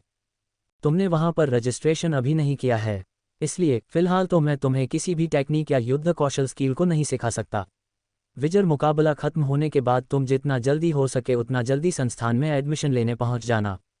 विराज ने टोकन लेते हुए अपना सिर खुशी से हिलाया। उसने वो token low grade universe ring में मिड ग्रेड यूनिवर्स रिंग के साथ में रख दिया। फिर उसने कहा, क्यों न जब तक आप काल्पी सिटी में है मेरे साथ हमारे घर में रहिए। हमारे लिए आपका वहां रहना बहुत सम्मान की बात होगी। पूरी वर्धन फैमिली आपसे मिलकर बहुत खुश होगी। मेरे तो कई भाई बहन आपको इम्प्रेस करने के चक्कर में हमारे खेल के मैदान में खूब पसीना बहा रहे हैं। विराज की बात सुनकर फरहान ने कहा, नहीं, मेरा कलिंजर स्कूल में रहना ही ठीक होगा। तुम्हें अभी पूरी तरह से विजर मुकाबले पर फोकस करना चाहिए। मेरे वहां रहने से तुम अपने मुकाबले पर पूरी तरह से फोकस नहीं कर पाओगे, जो कि सही नहीं होगा। विराज ने कहा, ठीक है, जैसा आपको ठीक लगे। इसके बाद दोनों तेजी से वापस काल्पी सिटी की ओर चल पड़े। जल्दी ही वो दोनों काल्पी सिटी के बाहर पहुंच गए। वहां से फरहान ने विराज से अलविदा कहा और कलिंजर स्कूल की ओर चल पड़ा। विराज भी वहां से अपने घर की ओर चल पड़ा। जल्दी ही विराज अपने घर पहुंच गया। उसे घर का माहौल बदला बदला लग रहा था। वाटरबर्ग माउंटेन से जब वो लौट कर आया था तो पूरे काल्पी सिटी का माहौल बदला हुआ था और इस बार उसके घर का माहौल बदला हुआ था। उसने देखा कि घर के प्रैक्टिस मैदान पर उसका कोई भी भाई बहन प्रैक्टिस नहीं कर रहा था। तभी प्रणव उसके सामने आ गए और बोले, विराज तुम आ गए, हम कब से आपका इंतजार कर रहे थे। प्रणव की बात सुनकर विराज हैरान हो गया। उसने प्रणव से पूछा, सभी भाई बहन कहाँ चले गए? वो सब प्रैक्टिस मैदान पर प्रैक्टिस क्यों नहीं कर रहे हैं? आखिर चल क्या रहा है? उद्धरण चिन्ह। प्रणव ने सारी बातें विराज को बताई। Kalinjar school of martial arts से स्पेशल टीचर आने की वजह से हुविश्का और कुछ बड़े लोगों ने यह तय किया कि विजर मुकाबले को तय वक्त से पहले ही शुरू कर लिया जाए। इस मुकाबले में उन्होंने उन स्पेशल टीचर को भी बुलाया है। वो यहाँ आएंगे और मुकाबले में सभी युवाओं को लड़ता देखेंगे। वर्धन फैमिली के ही कुछ युवाओं की क्षमता की वो जांच करेंगे। वर्धन फैमिली के युवा? ये सुनकर विराज को थोड़ा अजीब लगा। प्रणव ने कहा, मुझे लग रहा है कि विवान ने नेक्स्ट लेवल पा लिया है। हुविश्का चाहते हैं कि इस अवसर का फायदा उठाकर विवान का Kalinjar school of martial arts में दाखिला करा सके। हुविश्का ने ही किसी को भेजकर स्पेशल टीचर को कल के मुकाबले में आमंत्रित किया है। मुझे आपसे एक और बात कहनी थी। विवान ने 3rd grade martial master level प्राप्त कर लिया है। विराज ने प्रणव की ये बात सुनी पर कुछ नहीं कहा। वो वहां से सीधे अपने कमरे में चला गया। विवान के बारे में बताकर प्रणव विराज के चेहरे के भावों को बारीकी से पढ़ने की कोशिश करने लगे। विराज के जाने के बाद वो तेजी से इंद्रावसु के कमरे की ओर दौड़े। कमरे में उन्होंने इंद्रावसु को सारी बात बताई। इंद्रावसु ने कहा, तुम्हारा मतलब है कि विवान के 3rd ग्रेड लेवल के मार्शियल मास्टर बनने की खबर पर वो शांत खड़ा रहा। उसमें कोई हलचल नहीं हुई, कोई बेचैनी उसने महसूस नहीं की। ये कहकर इंद्रावसु के चेहरे पर एक हल्की मुस्कान आ गई। उनके हाथों में एक यूनिक टोकन था जिसे वो अपने हाथों की हथेलियों से बार बार रगड़ रहे थे। अगर उस वक्त विराज वहां होता तो उसे पता चलता कि इंद्रावसु के हाथों में वैसा ही टोकन था जैसा फरहान ने उसे दिया था। प्रणव ने कहा, हाँ। ये सुनकर भी वो एकदम शांत रहे। उनके अंदर कोई तनाव मैंने महसूस नहीं किया। वो काफी थके हुए लग रहे थे। प्रणव की बातें सुनकर इंद्रावसु ने कहा, लगता है वाटरबर्ग माउंटेन पहाड़ की रेंज पर विराज ने काफी कुछ सीखा और हासिल कर लिया है। मुझे लग रहा है कि कल का मुकाबला काफी रोचक होने वाला है। ये सुनकर प्रणव कुछ असहज हो गए। उन्होंने हिचकते हुए इंद्रावसु से कहा, क्या आपको लग रहा है कि विराज प्रणव से ज्यादा ताकतवर है? इंद्रावसु ने प्रणव के इस प्रश्न का कोई उत्तर नहीं दिया। उनके चेहरे पर एक हल्की मुस्कान उभर आई। उनकी आंखों में उम्मीद की किरण अपनी सारी रोशनी लिए उतर आई। फरहान भी अभी तक कलिंजर स्कूल पहुंच चुके था। थोड़ा आराम करने के बाद वो बाहर निकले तो कलिंजर स्कूल का मैनेजर उनके पास आया और उन्हें वर्धन फैमिली के कल होने वाले मुकाबले का इन्विटेशन लेटर दिया। उस लेटर को देखकर फरहान कुछ देर के लिए सरप्राइज हो गए और फिर हंसते हुए उन्होंने वो इन्विटेशन स्वीकार कर लिया। फिर फरहान ने कहा, लगता है काल्पी सिटी को छोड़ने से पहले मुझे एक मज़ेदार मुकाबला देखने को मिलने वाला है। ऐसा कहकर उसकी आंखों में एक तेज उभर आया। उन्होंने मैनेजर से कहा, दक्ष ने आपको दक्ष फैमिली का गेस्ट टोकन दिया है ना? उद्धरण चिन्ह। ये सुनकर मैनेजर को एक धक्का सा लगा, पर फिर उसे याद आया कि दक्ष और फरहान अच्छे दोस्त हैं। दक्ष ने ही फरहान को बताया होगा। उसने कहा, हाँ उन्होंने दिया है। फरहान ने कहा, ठीक है, तो कल उस गेस्ट टोकन को वर्धन फैमिली तक पहुंचा देना। ऐसा कहकर फरहान उस दिशा में देखने लगे जिस ओर वर्धन फैमिली का घर था। मैनेजर ने पूछा, वैसे शायद आपको विराज से लगाव होने लगा है? उद्धरण चिन्ह। फरहान ने मैनेजर के इस प्रश्न पर कोई उत्तर नहीं दिया। उसने मैनेजर को एक हल्की मुस्कान दी और अपने कमरे में चला गया। उधर विराज ने अपने कमरे में आते ही दरवाज़ा बंद कर लिया और जल्दी से स्क्रीन को सामने आने को कहा। तभी स्क्रीन उसकी आंखों के सामने आ गई। Host Viraj Vardhan family. Martial level 4th grade martial master 112000। Martial grade गुप्त talent meet grade 4 lakh 10 lakh. Energy growth rate स्थायी रूप से 30%। Current martial technique Vardhan family energy main and nature can be switch to another martial technique high class red rank dominating 1/50,000। Body shield technique Karna Kavach technique beginner 1000 1/1 lakh. Martial class cross तलवार technique main and nature आत्मा की ताकत perfection 1/50,000। Movement skill red rank kill skill पक्षी के पंख main and nature level. Secret skill नाशक technique normal 1/5000। Energy point 1,25,658 point. Energy point growth rate 88 point per minute. Viraj के पास 1 लाख से ज़्यादा पॉइंट थे। वो इनसे हाई क्लास रेड रैंक और आत्मा की ताकत को मेन एंड नेचर लेवल तक ले जा सकता था, पर अभी भी ये लेवल कमाल के थे, इसलिए उसे अभी इन्हें अपग्रेड करना ठीक नहीं लगा। फिर उसने कुछ सोचा और मार्शियल लेवल कॉलम प्रेस कर दिया। सिस्टम की आवाज़ उसके दिमाग में गूंज उठी। Ding, congratulations 5th grade martial master 116000। Energy point growth rate 98 per minute. System की आवाज़ सुनकर विराज के चेहरे पर एक मुस्कान बिखर गई। अभी भी उसके पास 5658 पॉइंट बचे थे। उसने नाशक टेक्निक पर प्रेस कर दिया। डिंग, कॉन्ग्रेचुलेशंस। सीक्रेट टेक्निक नाशक टेक्निक को अपग्रेड करने के लिए नाशक टेक्निक का प्रभाव बढ़ गया है।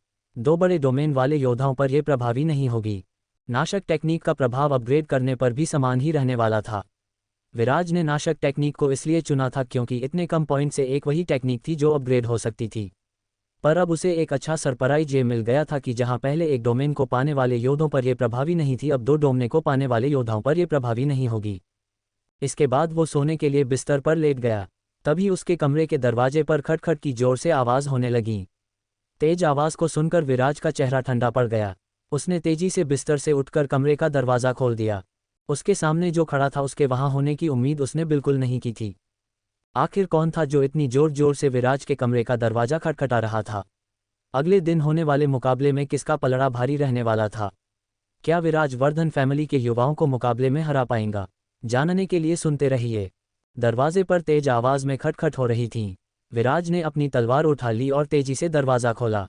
उसके सामने वर्धन फैमिली के 2 युवा खड़े थे। उन्हें देखकर विराज के चेहरे पर नफरत उभर आई। उसने गुस्से में गुर्राते हुए बोला, क्या बात है, इतनी बुरी तरह से दरवाज़ा क्यों पिट रहे थे? उद्धरण चिन्ह। उसके सामने जो खड़ा था वो हुविष्का का पोता था। इनाया के जाने के बाद वो वर्धन फैमिली का नंबर 1 जीनियस था, विवान वर्धन। जो लड़का जोर जोर से दरवाज़ा पीट रहा था वो अथर्व था, विवान का चापलूस छोटा भाई। जब विराज मार्शियल आर्ट्स का नौसी किया हुआ करता था तब ये दोनों उसे बहुत परेशान करते थे। इस वजह से विराज को उन दोनों से सख्त नफरत थी। विवान ने 2 कदम आगे बढ़ाए और विराज के नज़दीक जाकर जहरीली मुस्कुराहट लिए बोला, मैंने सुना है कि तुम अब मार्शियल टेक्निक यूज़ कर सकते हो। कॉन्ग्रेचुलेशंस। अच्छा है, अब वर्धन फैमिली को ये सुनने को नहीं मिलेगा कि उनके घर में एक कूड़ा पड़ा पड़ा सड़ रहा है। उद्धरण चिन्ह। मुझे तुम्हारे कॉन्ग्रेचुलेशंस की कोई ज़रूरत नहीं है। और हाँ, मैंने मूर्खों से संबंध रखना छोड़ दिया है। अब दफ़ा हो जाओ यहाँ से, विराज ने नफरत के साथ कहा। विराज की बात सुनकर अथर्व का चेहरा तमतमा उठा। उसे विराज के मुंह से इतनी गुस्ताखी सहने की आदत नहीं थी। गुस्से में उसने अपना हाथ उठाया और विराज के चेहरे पर एक तमाचा खींचकर दे मारा। अथर्व का हाथ उठता देख विवान ने उसे रोकने की कोशिश की, पर देर हो चुकी थी। चेहरे पर तमाचा पड़ते ही विराज के अंदर का राक्षस जाग उठा। उसकी कमर पर बंधी तलवार म्यान से निकल आई। बिजली की गड़गड़ाहट होने लगी और कई घाव अथर्व के सीने पर उभर आए। उन वारों के जोर से वो जमीन पर गिर पड़ा। उसके सीने से खून की कई छोटी छोटी पतली धारा फूट पड़ी। वो दर्द से कराहने लगा। विवान विराज के तलवार चलाने की स्पीड और टेक्निक को देखकर हैरान रह गया। सहसा उसके मुंह से निकल पड़ा, आत्मा की ताकत वाला तलवार टेक्निक। उद्धरण चिन्ह। अथर्व के नीचे गिरते ही विराज विवान को गुस्से से धमकाया। अपने कुत्तों को अगर साथ लेकर घूमते हो तो उन पर लगाम लगाना भी सीखो, नहीं तो अगली बार मुझसे किसी भी तरह की रहम की उम्मीद मत करना। उद्धरण चिन्ह। अथर्व को घायल देख और विराज के अहंकार से भरे शब्दों को सुनकर विवान का चेहरा काला पड़ गया। उसके अंदर नफरत का ज्वालामुखी फूट पड़ा। थोड़ी सी मार्शियल टेक्निक क्या सीख ली, अपने आप को बाहुबली समझने लगे हो? इतना अहंकार, कल विजय मुकाबला में देखता हूँ। तुम एक कूड़े का ढेर थे हो और रहोगे। कल फिर से सारे काल्पी सिटी को मैं ये साबित कर दूंगा। उद्धरण चिन्ह। विवान का जहर सुनकर विराज के चेहरे पर तिरस्कार भरी मुस्कान आ गई।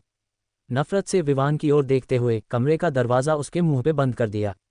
विवान को इतना अपमानित महसूस हुआ कि वो अथर्व को वही घायल छोड़कर चला गया। अगली सुबह मैदान लोगों से खचाखच भरा था। काल्पी सिटी के काफ़ी सारे प्रभावशाली लोग वहां मौजूद थे। वर्मन फैमिली, जिसका वर्धन फैमिली से हमेशा 36 का आंकड़ा रहता था, के कई बूढ़े चेहरे वहां पर खिलखिला रहे थे। हुविश्का वहां पर खड़े थे और वर्धन फैमिली की तरफ से आए हुए गेस्ट को अटेंड कर रहे थे। पूरे वर्धन फैमिली के लिए ये बहुत खास दिन था। इस मुकाबले से वो पूरे काल्पी सिटी में अपनी ताकत का जलवा फहराते थे। काल्पी सिटी में उनका सिक्का जमाने में विजय मुकाबले का बड़ा हाथ था। विराज चारों ओर देखते हुए प्रतियोगियों के लिए बनी हुई सीट पर जाकर बैठ गया। सीट पर बैठते ही आंखें बंद कर आराम करने लगा। तभी अनाउंसमेंट हुई कि कलिंजर स्कूल के मैनेजर मुकाबला देखने आ रहे हैं। अनाउंसमेंट सुनकर विराज ने अपनी आंखें खोली। उसने देखा कलिंजर स्कूल के मैनेजर के आने से वर्धन फैमिली में खुशी की लहर दौड़ गई। इंदिरा वसु वीआईपी सीट पर बैठे थे। जैसे ही उन्होंने मैनेजर को आते देखा, फौरन अपनी सीट से खड़े हुए और मैनेजर के पास जाकर बोले, आपका वर्धन फैमिली में बहुत बहुत स्वागत है। उद्धरण चिन्ह। मैनेजर इंदिरा वसु को देखकर उनके गले मिले। मैनेजर की आंखें भीड़ में विराज को ढूंढने लगी। उसे विराज प्रतियोगियों की सीट पर बैठे हुए दिख गया। फिर वो इंदिरा वसु से बोले, Kalinjar school of martial arts के स्पेशल टीचर भी आ रहे हैं। कुछ ही देर में गेट पर जोरों का हल्ला होने लगा। वहां शोर मच गया। Kalinjar school of martial arts के स्पेशल टीचर फरहान आ चुके हैं। आज का पूरा इंतजाम फरहान को इम्प्रेस करने के लिए ही किया गया था। ऐसे में उसके आने की खबर ने पूरे प्रैक्टिस मैदान में एक खुशी और रोमांच की लहर पैदा कर दी। भीड़ में कानाफूसी का सिलसिला शुरू हो गया। एक बुजुर्ग बोले, वर्धन फैमिली में आज शहर के लगभग सभी बड़े चेहरे दिखाई दे रहे हैं। उद्धरण चिन्ह। इनाया के Kalinjar school of martial arts में दाखिले के बाद से तो वर्धन फैमिली का रुतबा काफ़ी बढ़ गया है। पास में ही बैठे एक दूसरे शख्स ने थोड़ा चिढ़ते हुए कहा, काश हम भी वर्धन फैमिली की तरह लकी होते। वहीं बैठे किसी तीसरे शख्स ने मन की टीस को उजागर किया। स्पेशल टीचर के प्रैक्टिस मैदान में आते ही वहां मौजूद सभी लोग तेज तेज ताली बजाने लगे। कई लोग उचक उचक कर स्पेशल टीचर को देखने की कोशिश कर रहे थे। सभी युवा जो स्पेशल टीचर की आंखों में अपने लिए सम्मान पाना चाहते थे, वो उनके नज़दीक जाने की कोशिश करने लगे। विराज सीट पर बैठे बैठे फरहान को अंदर आते देख रहा था। तभी फरहान की नज़र विराज पर पड़ी। दोनों की नज़रें आपस में मिल गई। दोनों के ही चेहरे पर एक दूसरे को देखकर एक मुस्कुराहट खिल उठी। इसके बाद फरहान ने इंदिरा वसु और हुविश्का की ओर देखा, जो फरहान के सम्मान के लिए वहां खड़े होकर उसके आने का इंतजार कर रहे थे। फरहान के आते ही हुविश्का ने कहा, धन्य भाग हमारे जो Kalinjar school of martial arts के स्पेशल टीचर हमारे इस मुकाबले को देखने आ सके। हमारे बच्चों के लिए इससे बड़ा पल क्या होगा कि इतने महान टीचर के सामने उन्हें अपना हुनर दिखाने का मौका मिल रहा है। उद्धरण चिन्ह। ये कहकर हुविश्का ने फरहान को वीआईपी गेस्ट के लिए बनी सीट की ओर अपना हाथ करते हुए बैठने का इशारा किया। हुविश्का और फरहान वीआईपी सीट की सबसे पहली पंक्ति में बैठ गए। फरहान की बैठते ही इंदिरा वसु ने हाथों का इशारा करते हुए सभी लोगों को शांत किया और फिर कहा, मैं वर्धन फैमिली के विजय मुकाबले के शुरू होने की घोषणा करता हूं। उद्धरण चिन्ह। उनके ऐसा कहते ही सारा मैदान जोरदार तालियों की आवाज़ से गूंज उठा। वर्धन फैमिली का ही एक मैनेजर तेजी से आगे आया। उसने मैदान में रखे एक बड़े डिब्बे को खोला। उसमें कई सारी गेंदें रखी थी। उसने उनमें से 2 गेंदें निकाली। उन 2 गेंदों पर 2 नाम लिखे थे। उन 2 नामों को पढ़कर वो चिल्लाया, आज का पहला मुकाबला होगा विराज और ऋत्विक के बीच। ये सुनकर विराज तेजी से अपनी सीट पर खड़ा हुआ। आज से पहले तक हर मुकाबले में गेंदों को चुनने का काम वर्धन फैमिली के ही किसी युवा का होता था, पर इस बार हुविश्का के कहने पर यह काम वर्धन फैमिली के एक मैनेजर को दे दिया गया। सामने जो मैनेजर गेंदों को बॉक्स से निकाल रहा था वो हुविश्का का खास आदमी था। इस वजह से पहले ही मुकाबले में उसका नाम आना विराज को कुछ सस्पिशियस लग रहा था। ऋत्विक वर्धन फैमिली के टॉप 10 योद्धाओं में से था। उसके हमेशा से ही विवान से नज़दीकी संबंध रहे थे। ताकत के मामले में उसकी ताकत रियान जितनी थी। रियान वही था जिसे कलिंजर स्कूल के अखाड़े में विराज ने हराया था। विराज को अब पक्का यकीन होता जा रहा था कि ये महज कोई संयोग नहीं हो सकता। सोच समझकर रची गई एक साजिश थी। विराज प्रैक्टिस मैदान पर बने अखाड़े में पहुंच गया। उसने ऋत्विक की ओर घूर कर देखा। ऋत्विक अखाड़े के दूसरी ओर उसके सामने खड़ा था। विराज ने कहा, मैंने बिल्कुल भी नहीं सोचा था कि मेरा पहला मुकाबला तुम्हारे साथ होगा। उद्धरण चिन्ह। इस पर ऋत्विक ने जवाब दिया, मैंने भी कभी नहीं सोचा था कि तुम रियान को हरा पाओगे।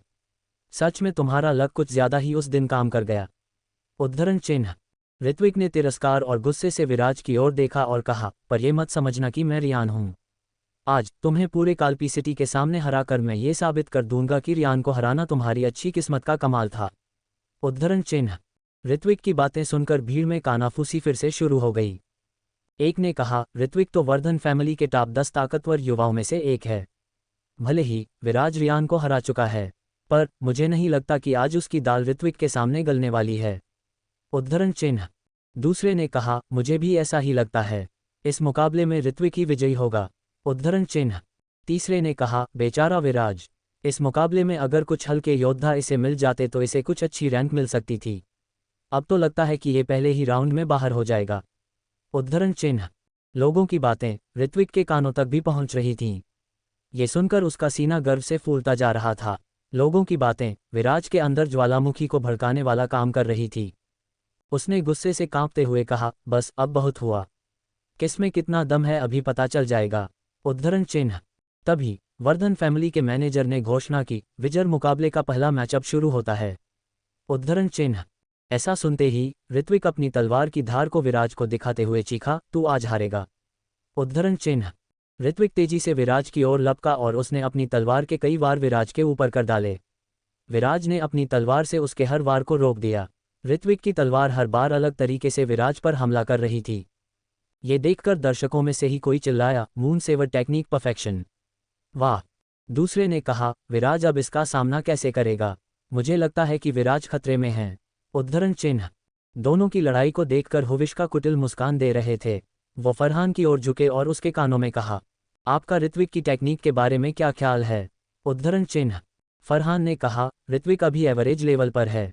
उद्धरण चिन्ह। ऐसा कहकर उन्होंने मन ही मन सोचा, ऋत्विक का level Kalinjar school of martial arts में सबसे नीचे आएगा।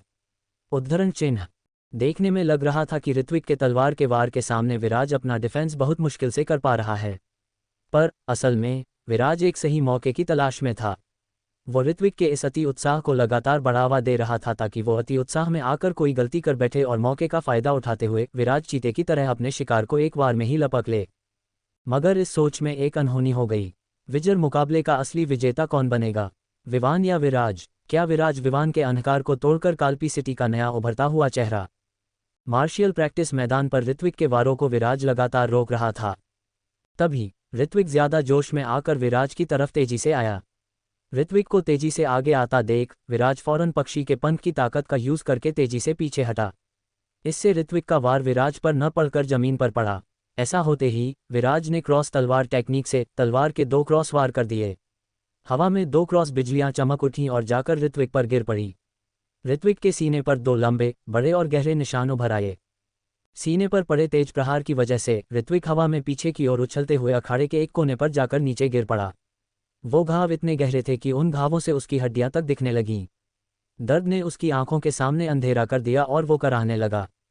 गुस्से में तड़पते विराज ने अपनी तलवार को वर्धन फैमिली के मैनेजर की ओर दिखाते हुए कहा, ले जाओ इसे यहां से। मैनेजर ऋत्विक के एक ही वार में ढहने की वजह से भौचक्का खड़ा रह गया। ऋत्विक को गिरता देख दर्शकों के बीच सन्नाटा पसर गया और हुविश्का की आंखों में खौफ उभर आया। इंद्रावसु के अंदर विराज की इस जीत से उत्साह हिचकोले मारने लगा।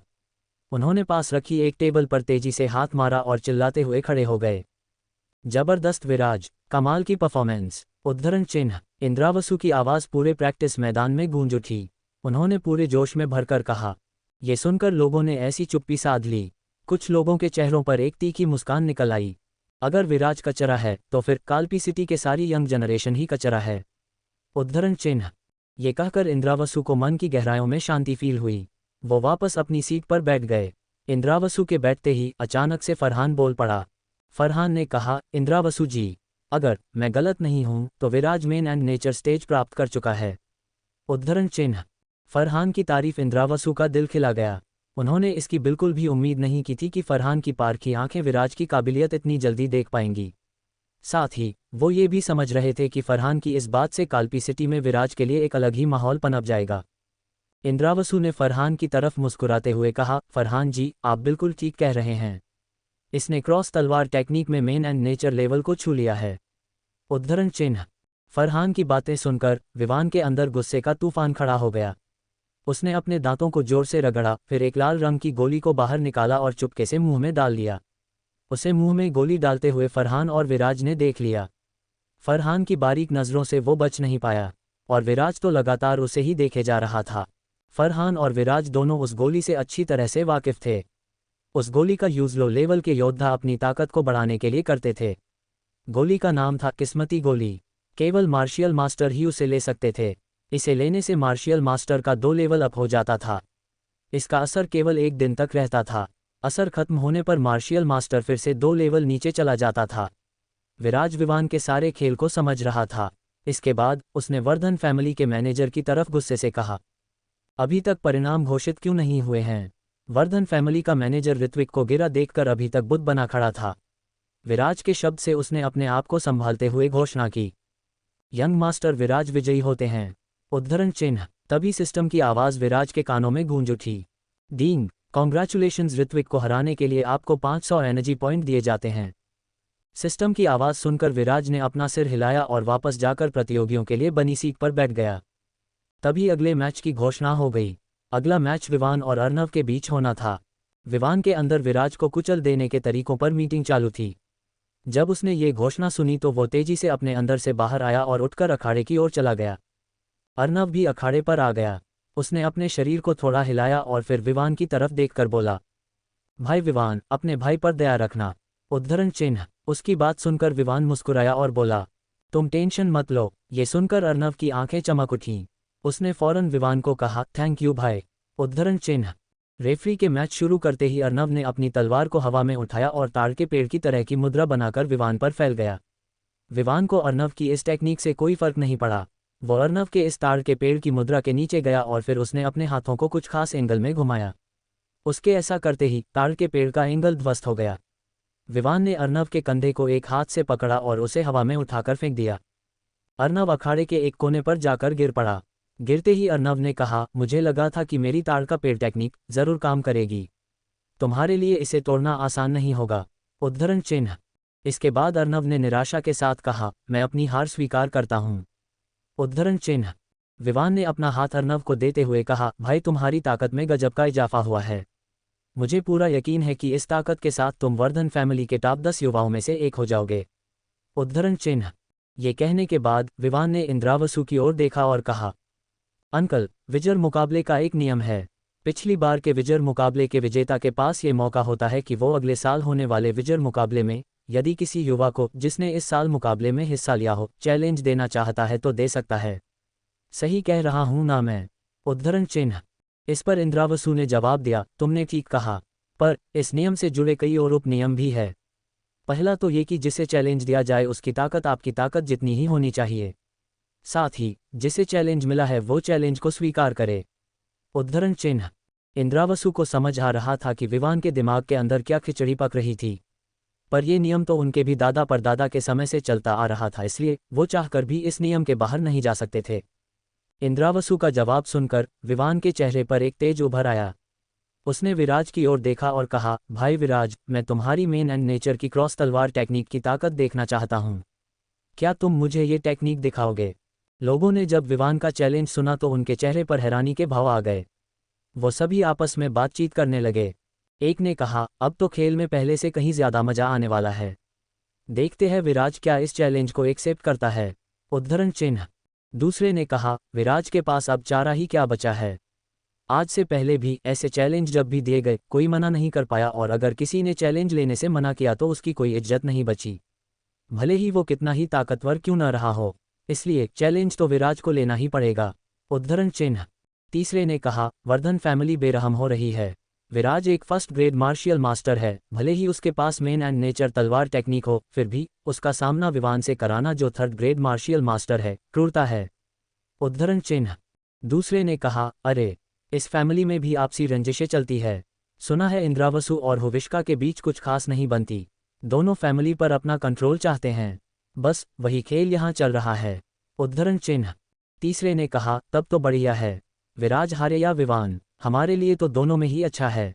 उद्धरण चिन्ह। ये सुनकर दूसरे ने हंसते हुए कहा, बिल्कुल सही कह रहे हो। ये लोग जितना आपस में लड़ेंगे उतना कमज़ोर होंगे और जितना कमज़ोर होंगे हमारे लिए अच्छा है। उद्धरण चिन्ह। सभी लोग क्यूरोसिटी के साथ विराज की ओर देखने लगे जो प्रतियोगियों के लिए फिक्स की गई सीट पर बैठा था। विराज भी विवान की बातें सुन रहा था। तभी उसके दिमाग में सिस्टम की आवाज़ें गूंज उठी। विवान की ललकार ने एक असाइनमेंट को ट्रिगर कर दिया है। असाइनमेंट का नाम है इज्जत की खातिर। आपको विवान वर्धन को हराकर उसके लड़ने के अहंकार को नेस्तनाबूद करना होगा और लोगों में अपने नाम का डंका बजाना होगा। इस असाइनमेंट को पूरा करने पर आपको इनाम में 20,000 एनर्जी पॉइंट मिलेंगे, साथ ही आपका मार्शियल लेवल एक लेवल अप कर दिया जाएगा। उद्धरण चिन्ह। ये सुनकर विराज के अंदर का असली योद्धा बाहर आने लगा। वो अपनी सीट से उठ खड़ा हुआ और उसने पूरे जोश से भरकर विवान को ललकारा, अगर भाई विवान मेरी क्रॉस तलवार टेक्निक देखना चाहता है तो मुझे उसके सीने पर इस टेक्निक की छाप छोड़कर उसे अच्छे से ये टेक्निक दिखानी होगी। उद्धरण चिन्ह। वो तेजी से अखाड़े पर आकर खड़ा हो गया। विराज को तेजी के साथ अखाड़े पर आता देख विवान बोला, तुम्हें क्या लग रहा है कि मैं एक 3rd ग्रेड मार्शियल मास्टर हूं? तुम्हारा यहां आना तुम्हारी सबसे बड़ी गलती साबित होने वाली है। उद्धरण चिन्ह। तभी विवान के शरीर से एक बैंगनी आभा निकलकर हवा में गुम हो गई। उससे विराज और आसपास के लोगों के कपड़े कुछ पलों के लिए हवा में लहरा उठे। ये देखकर दर्शकों में से कोई एक चिल्ला उठा, 5th ग्रेड मार्शल मास्टर। सभी लोग विवान का लेवल देखकर हतप्रभ रह गए। विराज और फरहान को मालूम था कि किस्मती गोली की वजह से विवान 3rd से 2 लेवल बढ़कर 5th ग्रेड मार्शल मास्टर हो गया था। भीड़ में से ही दूसरा बोला, विवान 3rd नहीं 5th ग्रेड मार्शल मास्टर है। उद्धरण चिन्ह। सभी लोगों के माथे पर हैरानी की कई लकीरें उभर आई। तीसरा बोला, पूरे कालपी सिटी में शायद ही कोई युवा 5th ग्रेड मार्शल मास्टर हो। विराज तो 1st ग्रेड मार्शियल मास्टर है। अब तो विराज का हारना तय है। उद्धरण चिन्ह। चौथा बोला, क्रॉस तलवार टेक्निक में मेन एंड नेचर लेवल भी अब विराज को विवान से नहीं बचा पाएंगा। विराज की हार निश्चित है। उद्धरण चिन्ह। भीड़ में फिर से अपने लिए हल्ला देखकर विवान के चेहरे पर गर्व से भरी मुस्कान बिखर पड़ी। वो सोचने लगा, अब इस विराज को इसकी सही औकात दिखाने का वक्त आ गया है। कई दिनों से बहुत उछल रहा है ना, आज निकालता हूं इसकी सारी हवा। विवान के अचानक से 5th ग्रेड मार्शल मास्टर बनने की वजह से क्या विवान बाजी को अपने हक में बदल पाएगा? क्या विराज विवान के इस दांव को जड़ से उखाड़कर अपना असाइनमेंट पूरा कर पाएगा? अपने लिए वापस से माहौल बनता देख विवान के चेहरे पर एक अलग ही मुस्कान दौड़ गई। वो सोचने लगा, विवान बेस्ट था, विवान बेस्ट है, विवान बेस्ट रहेगा, कोई मुझे हरा नहीं सकता। उद्धरण चिन्ह। इसके बाद अहंकार के पानी में नहाते हुए वो बोला, हमारे डैड, अगर विराज अपनी हार मान लेता है तो मैं वो इस मुकाबले से बच सकता है। बाद मैं मत कहना कि मैंने मौका नहीं दिया था। उद्धरण चिन्ह। विवान की बातें सुनने के बाद हुविष्का ने इंद्रावसु की ओर देखकर कहा, तुम्हें तो विवान का पता ही है कि उसके वार कितने जानलेवा होते हैं। अगर आज विराज को गहरी चोटें लग जाती है तो इससे हम लोगों के आपसी भाईचारे में कोई समस्या नहीं आनी चाहिए। उद्धरण चिन्ह। हुविष्का की बातें सुनकर इंद्रावसु का चेहरा लाल पड़ गया। जितना इंद्रावसु को पता था, वाटरबर्ग माउंटेन पर जाने से पहले वो 2nd ग्रेड मार्शियल मास्टर बन चुका था। उसके लौटने पर उसके अंदर के आत्मविश्वास से लग रहा था कि वहां भी उसने काफी कुछ सीखा था। ये सोचकर वो हुविष्का से बोले, हुविष्का, तुम्हें इस बारे में कोई चिंता करने की जरूरत नहीं है। उद्धरण चिन्ह। इस पर हुविष्का कुटिल मुस्कान लिए बोले, विवान तो विराज को बचने का एक मौका दे रहा है, बाकी आपकी मर्जी। उद्धरण चिन्ह। विराज ने सीक्रेट स्किल नाशक टेक्निक का यूज करके अपने लेवल को छुपा रखा था। उसे लगा कि अब कालपी सिटी को अपनी क्षमता दिखाने का सही समय आ गया है। वो तेजी से 2 कदम आगे आया। उसने सीक्रेट स्किल नाशक टेक्निक को हटा दिया। इस टेक्निक के हटते ही विराज का मार्शियल लेवल लोगों के सामने आना शुरू हो गया। उसके शरीर से एक आभा निकली, उसे देख लोग चिल्लाए, 1st ग्रेड मार्शियल मास्टर। अगले ही क्षण उसके शरीर से फिर से एक आभा निकली। ये देख लोग दंग रह गए और भीड़ में से ही कोई चिल्लाया, 2nd ग्रेड मार्शियल मास्टर। ये देखकर अचानक भीड़ में सन्नाटा छा गया। इससे पहले वो कुछ और कह या समझ पाते, विराज एक कदम और आगे आया। तभी उसकी आभा पहले से काफी ज्यादा बढ़ गई। उसके शरीर से निकलती आभा को देखकर भीड़ में से एक युवा चिल्लाया, 3rd ग्रेड मार्शियल मास्टर। ये देखकर लोगों की सांसें थम सी गई। हुविष्का का चेहरा पीला पड़ गया। विवान के माथे पर पसीना झरझर करके बहने लगा। तनाव की कई रेखाएं उसके चेहरे पर उभर आई। विराज ने 2 कदम और आगे बढ़ाया। उसके शरीर की आभा लाल रंग की रोशनी फेंकने लगी। ये देखकर कोई चिल्लाया, 4th ग्रेड मार्शियल मास्टर। सभी लोगों को सांप सा सूंघ गया था। किसी को कुछ समझ में नहीं आ रहा था कि चल क्या रहा था। एक के बाद एक कैसे कोई अपने लेवल को ऐसे बढ़ा सकता था। इससे पहले उन लोगों में से किसी ने भी ऐसा नज़ारा कभी नहीं देखा था। सभी लोगों के लिए ये एक अजूबा था। विराज 2 कदम और आगे आया, उसने अपनी नाशक टेक्निक को पूरी तरह से उतार फेंका और तभी उसके शरीर से निकली लाल रंग की आभा के ठीक बाद उसके शरीर से बैंगनी रंग की बहुत ही मजबूत आभा निकलकर चारों ओर फैल गई। इसे देखकर सभी लोगों के चेहरों पर हवाइयाँ उड़ने लगीं। सभी युवाओं की आंखें खुली की खुली रह गई। किसी को विश्वास ही नहीं हो रहा था कि जो कुछ भी उनके सामने हो रहा था वो सच था। सब लोग सांसें थामे बस देखे जा रहे थे। तभी एक बुजुर्ग चिल्लाए, 5th ग्रेड मार्शल मास्टर। विराज अपना सीना ताने अखाड़े के बीच में खड़ा था। बाकी लोगों के होशों हवास कुछ समय के लिए उड़ चुके थे। तब विराज विवान की तरफ देखकर बोला, अब बताओ विवान, किस बात का तुम्हें घमंड हो रहा था? ताकत के साथ विनम्रता ना आए तो वो ताकत इंसान को इंसान नहीं राक्षस बना देती हैं। उद्धरण चिन्ह। विवान का पूरा चेहरा पीला पड़ चुका था। उसे समझ ही नहीं आ रहा था कि ये कैसे पॉसिबल था। विवान ने न जाने कितने सपने इस मुकाबले को जीतने के नाम पर पाल रखे थे। वो उन सभी सपनों को नाली में पानी की तरह बहने नहीं दे सकता था। वो चिल्लाया, ये पॉसिबल नहीं हो सकता। ऐसा कैसे हो सकता है? एक कचरा कुछ ही दिनों में 5th ग्रेड मार्शल मास्टर कैसे बन सकता है? ज़रूर इसने खुराफाती टेक्निक का सहारा लिया ताकि हम सब लोगों को उल्लू बना सकें। उद्धरण चिन्ह। ऐसा कहते ही विवान ने अपनी तलवार खींच ली और विराज पर हमला करने के लिए आगे बढ़ते हुए बोला, मैं अभी इसकी खुराफाती टेक्निक को उखाड़ फेंकता हूं और इसका असली चेहरा बेनकाब करता हूं। उद्धरण चिन्ह। ये सुनकर विराज बोला, तुम्हारे अंदर बहुत घमंड है विवान, अपने आप को संभालो। विवान को तेजी से अपनी ओर आता देख विराज ने 4-5 कदम पीछे लिए। इसके बाद अपनी तलवार को कसकर पकड़ लिया। विवान जिस तरह गुस्से से पागल हुआ जा रहा था उसे देखकर लग रहा था कि जैसे उस पर किसी भूत का साया चढ़ाया हो।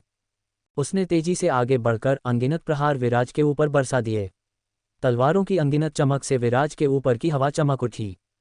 मुकाबला भारत पाकिस्तान मैच की तरह बेहद नाजुक दौर से गुजर रहा था। सभी दर्शक सांसों को थामे देखे जा रहे थे। हर किसी ने जीत हार पर अपनी भविष्यवाणी करने का धंधा पानी उस पल के लिए बंद कर दिया था। अगले 10 मिनट दोनों के बीच ऐसे ही कितनी ही बिजलियां चमक उठीं। इस पूरे समय में विवान पागलों की तरह विराज पर वार किए जा रहा था और विराज आसानी से उसके वारों को रोक रहा था। बीच बीच में जब भी विराज विवान पर वार करता तो विवान के लिए उसके वार को संभालना मुश्किल हो जाता। वीआईपी सीट पर बैठे हुविश्का का चेहरा पीला पड़ते पड़ते अब तक काला पड़ चुका था। उनके हिसाब से तो विवान को आसानी से विराज को हरा देना था, पर अब उन्हें समझ आ रहा था कि विराज लगातार विवान पर भारी पड़ रहा था। तभी हुविश्का के ही एक भरोसेमंद योद्धा ने इंद्रावसु को कहा, हेड इंद्रावसु, प्लीज़ आप इस मुकाबले को रुकवा दे। इस लड़ाई को देखकर कोई भी कह सकता है कि किसका पलड़ा भारी है, इसलिए लड़ाई जारी रखने की कोई ज़रूरत नहीं है। उद्धरण चिन्ह। इंद्रावसु ने उसकी ओर देखकर कहा, मुकाबले को खत्म होने का इंतजार करें। इतनी जल्दबाजी किस चीज़ की है आपको? उद्धरण चिन्ह। विराज के कानों तक भी उन दोनों के शब्द पहुंच चुके थे। उसने विवान पर हमला करना अचानक से रोक दिया। उसने विवान की ओर देखकर कहा, तुम्हें क्या लगता है एक किस्मती गोली खाने से तुम जिसे चाहो उसे हरा सकते हो? आज मैं तुम्हें दिखाऊंगा कि तुम में और मेरी काबिलियत में कितना बड़ा अंतर है। उद्धरण चिन्ह। विराज की बातें सुनकर विवान का चेहरा उतर गया। डर उसकी आंखों में गहरा उतर आया और फिर विराज ने अपनी क्रॉस तलवार टेक्निक का इस्तेमाल कर विवान पर बरस पड़ा। विराज के इस खूंखार और ताकतवर हमले की वजह से विवान ने अपना संतुलन खो दिया और वो नीचे गिर पड़ा। कितनी ही तलवारों की बिजलियां चमक उठीं। किसी को भी सिवाय तलवारों की अनगिनत चमक के अलावा कुछ और नहीं दिख रहा था। धूल के इस तूफान के बीच विराज की तलवारों की चमक बार बार चमकते देख हुविश्का के अंदर आतंक का दौरा पड़ गया। डर के मारे उनके अंदर की सारी अकड़ निकल गई। विवान को भारी खतरे में देख वो अपनी सीट से उठ खड़े हुए और तेजी से अखाड़े की ओर चल पड़े। हुविश्का को विराज की तरफ बढ़ता देख फरहान ने कहा, हुविश्का जी रुकिए, ये क्या करने जा रहे हैं आप? उद्धरण चिन्ह। ऐसा कहकर फरहान ने हुविश्का की कलाई पकड़ी और अचानक हुविश्का अपनी सीट पर पटक दिए गए। इसके बाद फरहान ने कहा, विराज को अच्छे से पता है कि वो क्या कर रहा है। उद्धरण चिन्ह। ऐसा कहने के बाद फरहान ने अपने हाथों को हवा में तेज तेज अलग अलग एंगल में घुमाया। इससे हवा का एक जोरदार गोला बन गया। फिर फरहान ने उस गोले को विराज और विवान के धूल के समंदर पर दे मारा। हवा के गोले के वेग से दोनों के तरफ घूम रहा धूल का समंदर शांत हो गया और सभी को दिखने लगा कि दोनों के बीच क्या चल रहा था। विवान जमीन पर गिरा पड़ा था। उसके माथे और शरीर से पसीना बह रहा था। वो वहां पड़ा हुआ डर से कांप रहा था। लोगों ने जब विवान को इस हालात में देखा तो उनकी रूह कांप उठी। पर तभी सभी लोगों ने गौर किया कि विवान के शरीर पर एक भी घाव नहीं था और न ही उसके शरीर से खून की एक बूंद भी बह रही थी। इसके उलट उसके चारों ओर जमीन पर तलवारों के क्रॉस शेप में अनगिनत वार हुए पड़े थे और जमीन पर उन सभी वारों के निशान एकदम साफ साफ दिख रहे थे। उन वारों को देखकर लग रहा था कि जैसे किसी भयंकर दैत्यकार जानवर ने वो निशान बनाए हों। इसके बाद विराज ने अपनी तलवार को विवान के पास से हटा लिया और अखाड़े के बीच में जाकर खड़ा हो गया। विराज के उसके पास से हटने के बाद विवान उठ खड़ा हुआ। भले ही विराज से उसे एक खरोच तक भी न मिली थी, पर उसके इतने भीषण और खूंखार हमले से उसकी लड़ाई का अहंकार नेस्तनाबूद हो गया था। आज के बाद वो जब भी अपनी आंखें बंद करेगा तो उसे अपने चारों तरफ हजारों तलवारों की चमक चमकते हुए दिखाई देगी। उसके अंदर आतंक का ऐसा दौरा पड़ा था कि अब लंबे वक्त तक तो वो विराज तो क्या किसी को भी लड़ने के लिए चैलेंज नहीं दे पाएगा। वो पागलों की तरह अपने ऊपर हंसने लगा। उसकी आंखों से आंसू निकल आए। उसने वर्धन फैमिली के मैनेजर की ओर देखकर कहा, मैं हार गया। उद्धरण चिन्ह। उसके ऐसा कहते ही सिस्टम की आवाज़ विराज के दिमाग में गूंज उठी। डिंग, कॉन्ग्रेचुलेशंस, आपने स्पेशल असाइनमेंट इज्जत की खातिर को सफलतापूर्वक पूरा कर लिया है। इनाम में आपको 20,000 एनर्जी पॉइंट मिलते हैं। साथ ही आपका मार्शियल लेवल एक लेवल अप किया जाता है।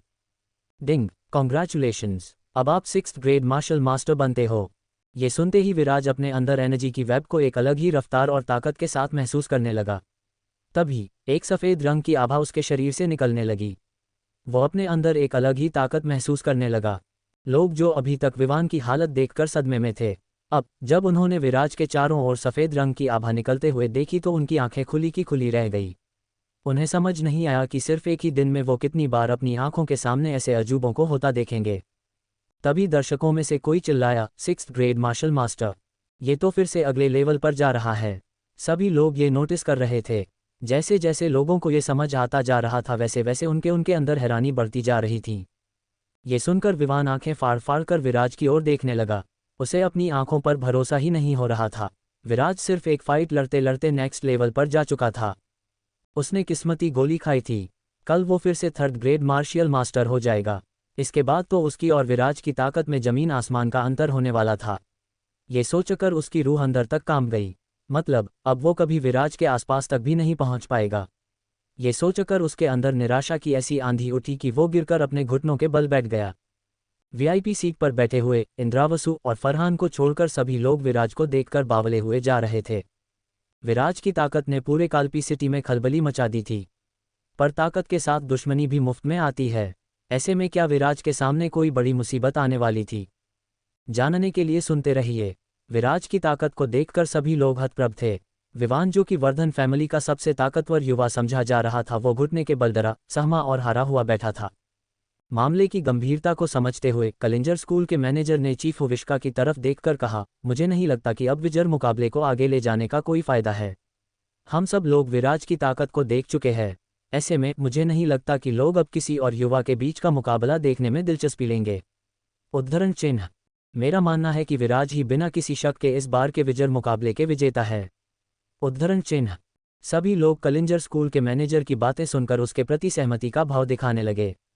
वैसे भी इतना रोचक मुकाबला देखने के बाद अब लोग वर्धन फैमिली के नॉर्मल युवाओं के नॉर्मल मुकाबलों को देखना भी नहीं चाह रहे थे। लोगों को भी लगने लगा कि मुकाबले को यही खत्म कर देना ही ठीक है। फिर वो इंद्रावसु और विराज से अपने नज़दीकी संबंध बनाने पर काम शुरू करेंगे। कलिंजर स्कूल के मैनेजर और लोगों की बातें सुनकर इंद्रावसु दंग रह गए। पूरा काल्पी सिटी आज उनके बेटे को विजर मुकाबले का विजेता घोषित करना चाह रहा था। इससे बड़ा उनके लिए क्या हो सकता था? उन्होंने हुविश्का की ओर देखकर पूछा, आपको क्या लगता है, हमें क्या करना चाहिए? उद्धरण चिन्ह। ये सुनकर हुविश्का के अंदर कुछ कंपन हुई। उन्होंने ठंडी, गहरी और निराशा से भरी सांस ली और उठ खड़े हुए। और उन्होंने घोषणा की, वर्धन फैमिली का विजर मुकाबला यही समाप्त किया जाता है। विजर मुकाबले के विजेता विराज वर्धन है। अगर वर्धन फैमिली के किसी युवा को इससे प्रॉब्लम है तो वो अभी यहाँ आकर विराज को चैलेंज दे सकता है। उद्धरण चिन्ह। प्रतियोगी सीट पर बैठे वर्धन फैमिली के सभी युवा बगल झांकने लगे। उनमें विराज से मुकाबला करने का साहस नहीं बचा था। जब विवान ही कुछ नहीं कर सका तो वो किस खेत की मूली थे? उन्हें तो विराज जड़ समेत उखाड़कर कच्चा ही चबा जाएगा। वो तो अब ये सोच रहे थे कि उन्होंने विराज को कचरा समझकर न जाने आज तक क्या क्या कह दिया था। अब बस विराज उन्हें उनकी हरकतों के लिए बख्श दे। ऐसे में जब विराज की स्ट्रेंथ सबके सामने खुलकर आ चुकी थी तो वो युवा विराज को चैलेंज देकर उसके गुस्से को और अधिक भड़काना नहीं चाहते थे। हुविश्का ने देखा कि प्रतियोगी सीट पर बैठे किसी भी युवा ने किसी भी तरह की कोई हलचल नहीं हुई। इससे उनके अंदर बची कुची आशा भी मर गई। एक ठंडी रोशनी उनकी आंखों में उतर आई और वो बोले, यदि कोई युवा चैलेंज देने को तैयार नहीं है तो विराज विजर मुकाबले के विजेता होते हैं। आगे की रैंकिंग पिछले साल की रैंकिंग के हिसाब से ही मानी जाएगी। उद्धरण चिन्ह। ये कहने के बाद हुविश्का के अंदर कुछ पनपने लगा, मानो कोई शैतानी चाल को चलने का वक्त आ चुका था। उन्होंने तेजी से अपने तेवर बदले और कहा, वर्धन फैमिली के मेरे प्यारे लोगों, आओ मिलकर इंद्रावसु और विराज को घेर लो। उद्धरण चिन्ह। ऐसा सुनते ही हुविश्का के गुर्गों ने अपने हथियार निकाल लिए और इंद्रावसु और विराज को आकर घेर लिया। ये देखकर इंद्रावसु का दिमाग गुस्से में चिल्लाए, हुविश्का, ये क्या पागलपन है। उद्धरण चिन्ह। हुविश्का कुटिलता से भरी हुई मुस्कान लिए बोला, पागलपन? तुम्हें ये पागलपन लग रहा है? ये पूरी तरह सोच समझकर किया जा रहा है। सोचा तो मैंने ये था कि जब विवान उस कमीने विराज को मार मार कर अधमरा कर देगा तब मैं तुम्हें और तुम्हारे लोगों को सबक सिखाऊंगा। उद्धरण चिन्ह। पर इस कमीने की किस्मत देखो, पता नहीं कैसे ये इतना शक्तिशाली हो गया। अच्छी बात यह है कि मैंने पहले से ही पूरी तैयारी करके रखी थी। ऐसे में विराज का ताकतवर होना भी तुम्हारे किसी काम नहीं आएगा। उद्धरण चिन्ह। इस बाद हुविश्का ने सभी लोगों की तरफ देखकर कहा, विजर मुकाबले की वजह से आज काल्पी सिटी के सभी महत्वपूर्ण लोग यहाँ मौजूद हैं। ऐसे में आप सभी लोगों की मौजूदगी में मैं वर्धन फैमिली में कुछ बदलाव करने जा रहा हूँ। उद्धरण चिन्ह। पिछले कुछ समय से इंद्रावसु का वर्धन फैमिली के हेड के रूप में फैमिली के अंदर काफ़ी विरोध हुआ है। इसलिए सभी लोगों से सलाह मशवरा करने के बाद हम सभी लोग इस नतीजे पर पहुंचे हैं कि इंद्रावसु को वर्धन फैमिली के हेड से मुक्ति दी जाए। साथ ही इंद्रावसु और विराज को वर्धन फैमिली से निकाल बाहर कर दिया जाए। उद्धरण चिन्ह। वर्धन फैमिली को आपस में ही यूं लड़ता देख सभी लोग विराज और इंद्रावसु की ओर देखने लगे। सभी लोगों के दिलों में वर्धन फैमिली के बीच की आपसी लड़ाई एक अलग ही आनंद पैदा कर रही थी। उनके हिसाब से इंद्रावसु के दिन अब लद चुके थे। इससे उसके काल्पी सिटी पर हुकूमत करने की जो पॉसिबिलिटी पैदा हुई थी वो खत्म हो जाएगी।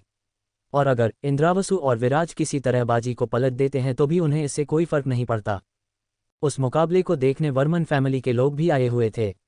विराज की ताकत देखकर उनके अंदर वर्धन फैमिली से ईर्ष्या का तूफान उठ रहा था। अब वर्धन फैमिली के लोगों को आपस में ही लड़ता देख उनकी बाँचें खिल उठी। उन्हें लगा कि उन्हें भी इस बहती गंगा में हाथ धोना चाहिए।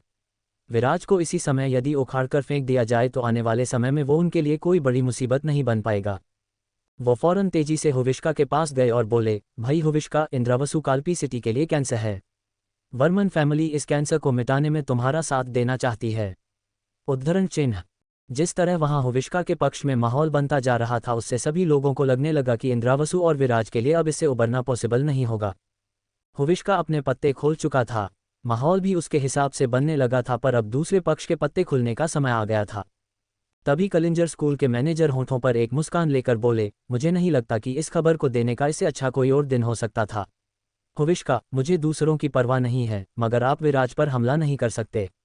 उद्धरण चिन्ह। कलिंजर स्कूल के मैनेजर के ऐसा कहते ही उसके हाथों में एक लाइट चमक उठी। एक यूनिक टोनक उसके हाथों में चमकने लगा। ये वही टोकन था जिसे दक्ष ने मैनेजर को वर्धन फैमिली को देने के लिए दिया था। कलिंजर स्कूल के मैनेजर सभी लोगों को वो टोकन दिखाते हुए बोले, विराज राजधानी के दक्ष फैमिली के गेस्ट है। यदि आज विराज का एक बाल भी बाका हुआ तो वर्धन फैमिली देखेंगी कि दक्ष फैमिली का कहर उन पर कैसे बरसता है। हुविश्का जी, अगर आपको मेरी बात पर भरोसा न हो रहा हो तो आप ये टोकन देख सकते हैं। उद्धरण चिन्ह। तभी फरहान अपनी सीट से उठ खड़े हुए और बोले, क्या जबरदस्त इत्तफाक है। उद्धरण चिन्ह। ऐसा कहते ही फरहान ने अपने हाथों को हवा में घुमाया और विराज की लो ग्रेड रिंग के अंदर रखा हुआ टोकन बाहर निकलकर फरहान के हाथों में आ गया। उसने वो टोकन सभी लोगों को अच्छी तरह से दिखाते हुए कहा, आप सभी लोग इस टोकन से अच्छी तरह से वाकिफ तो होंगे ही। मुझे इस टोकन का परिचय कराने की आप लोगों को कोई ज़रूरत नहीं लगती। Viraj Kalinjar school of martial arts का एक सदस्य है। ऐसे में मैं देखता हूं किसमें हिम्मत है कि वो विराज को हाथ लगाए। उद्धरण चिन्ह। ये सुनकर सभी लोग दंग रह गए। विराज पहले से ही Kalinjar school of martial arts का सदस्य बन चुका था, साथ ही राजधानी के दक्ष फैमिली का गेस्ट भी। ये बात कई लोगों पर बिजली की तरह गिरी और वो खड़े खड़े बिजली के कट से कँपकँपाने लगे। विवान, जो कि विराज के हाथों मिली हार से बुरी तरह से टूट चुका था, ये सुनकर दंग रह गया और विराज की तरफ पहेली भरी नज़रों से देखने लगा। उसे बिल्कुल समझ नहीं आ रहा था कि ये विराज क्या भला था। सभी लोग पहेली भरी नज़रों से विराज की तरफ देख रहे थे। लोगों को अपनी तरफ देखकर विराज मुस्कुराया और बोला, अब जब मामला यहाँ तक पहुँच चुका है तो वर्धन फैमिली के मुकाबले को खत्म समझा जाए। उद्धरण चिन्ह।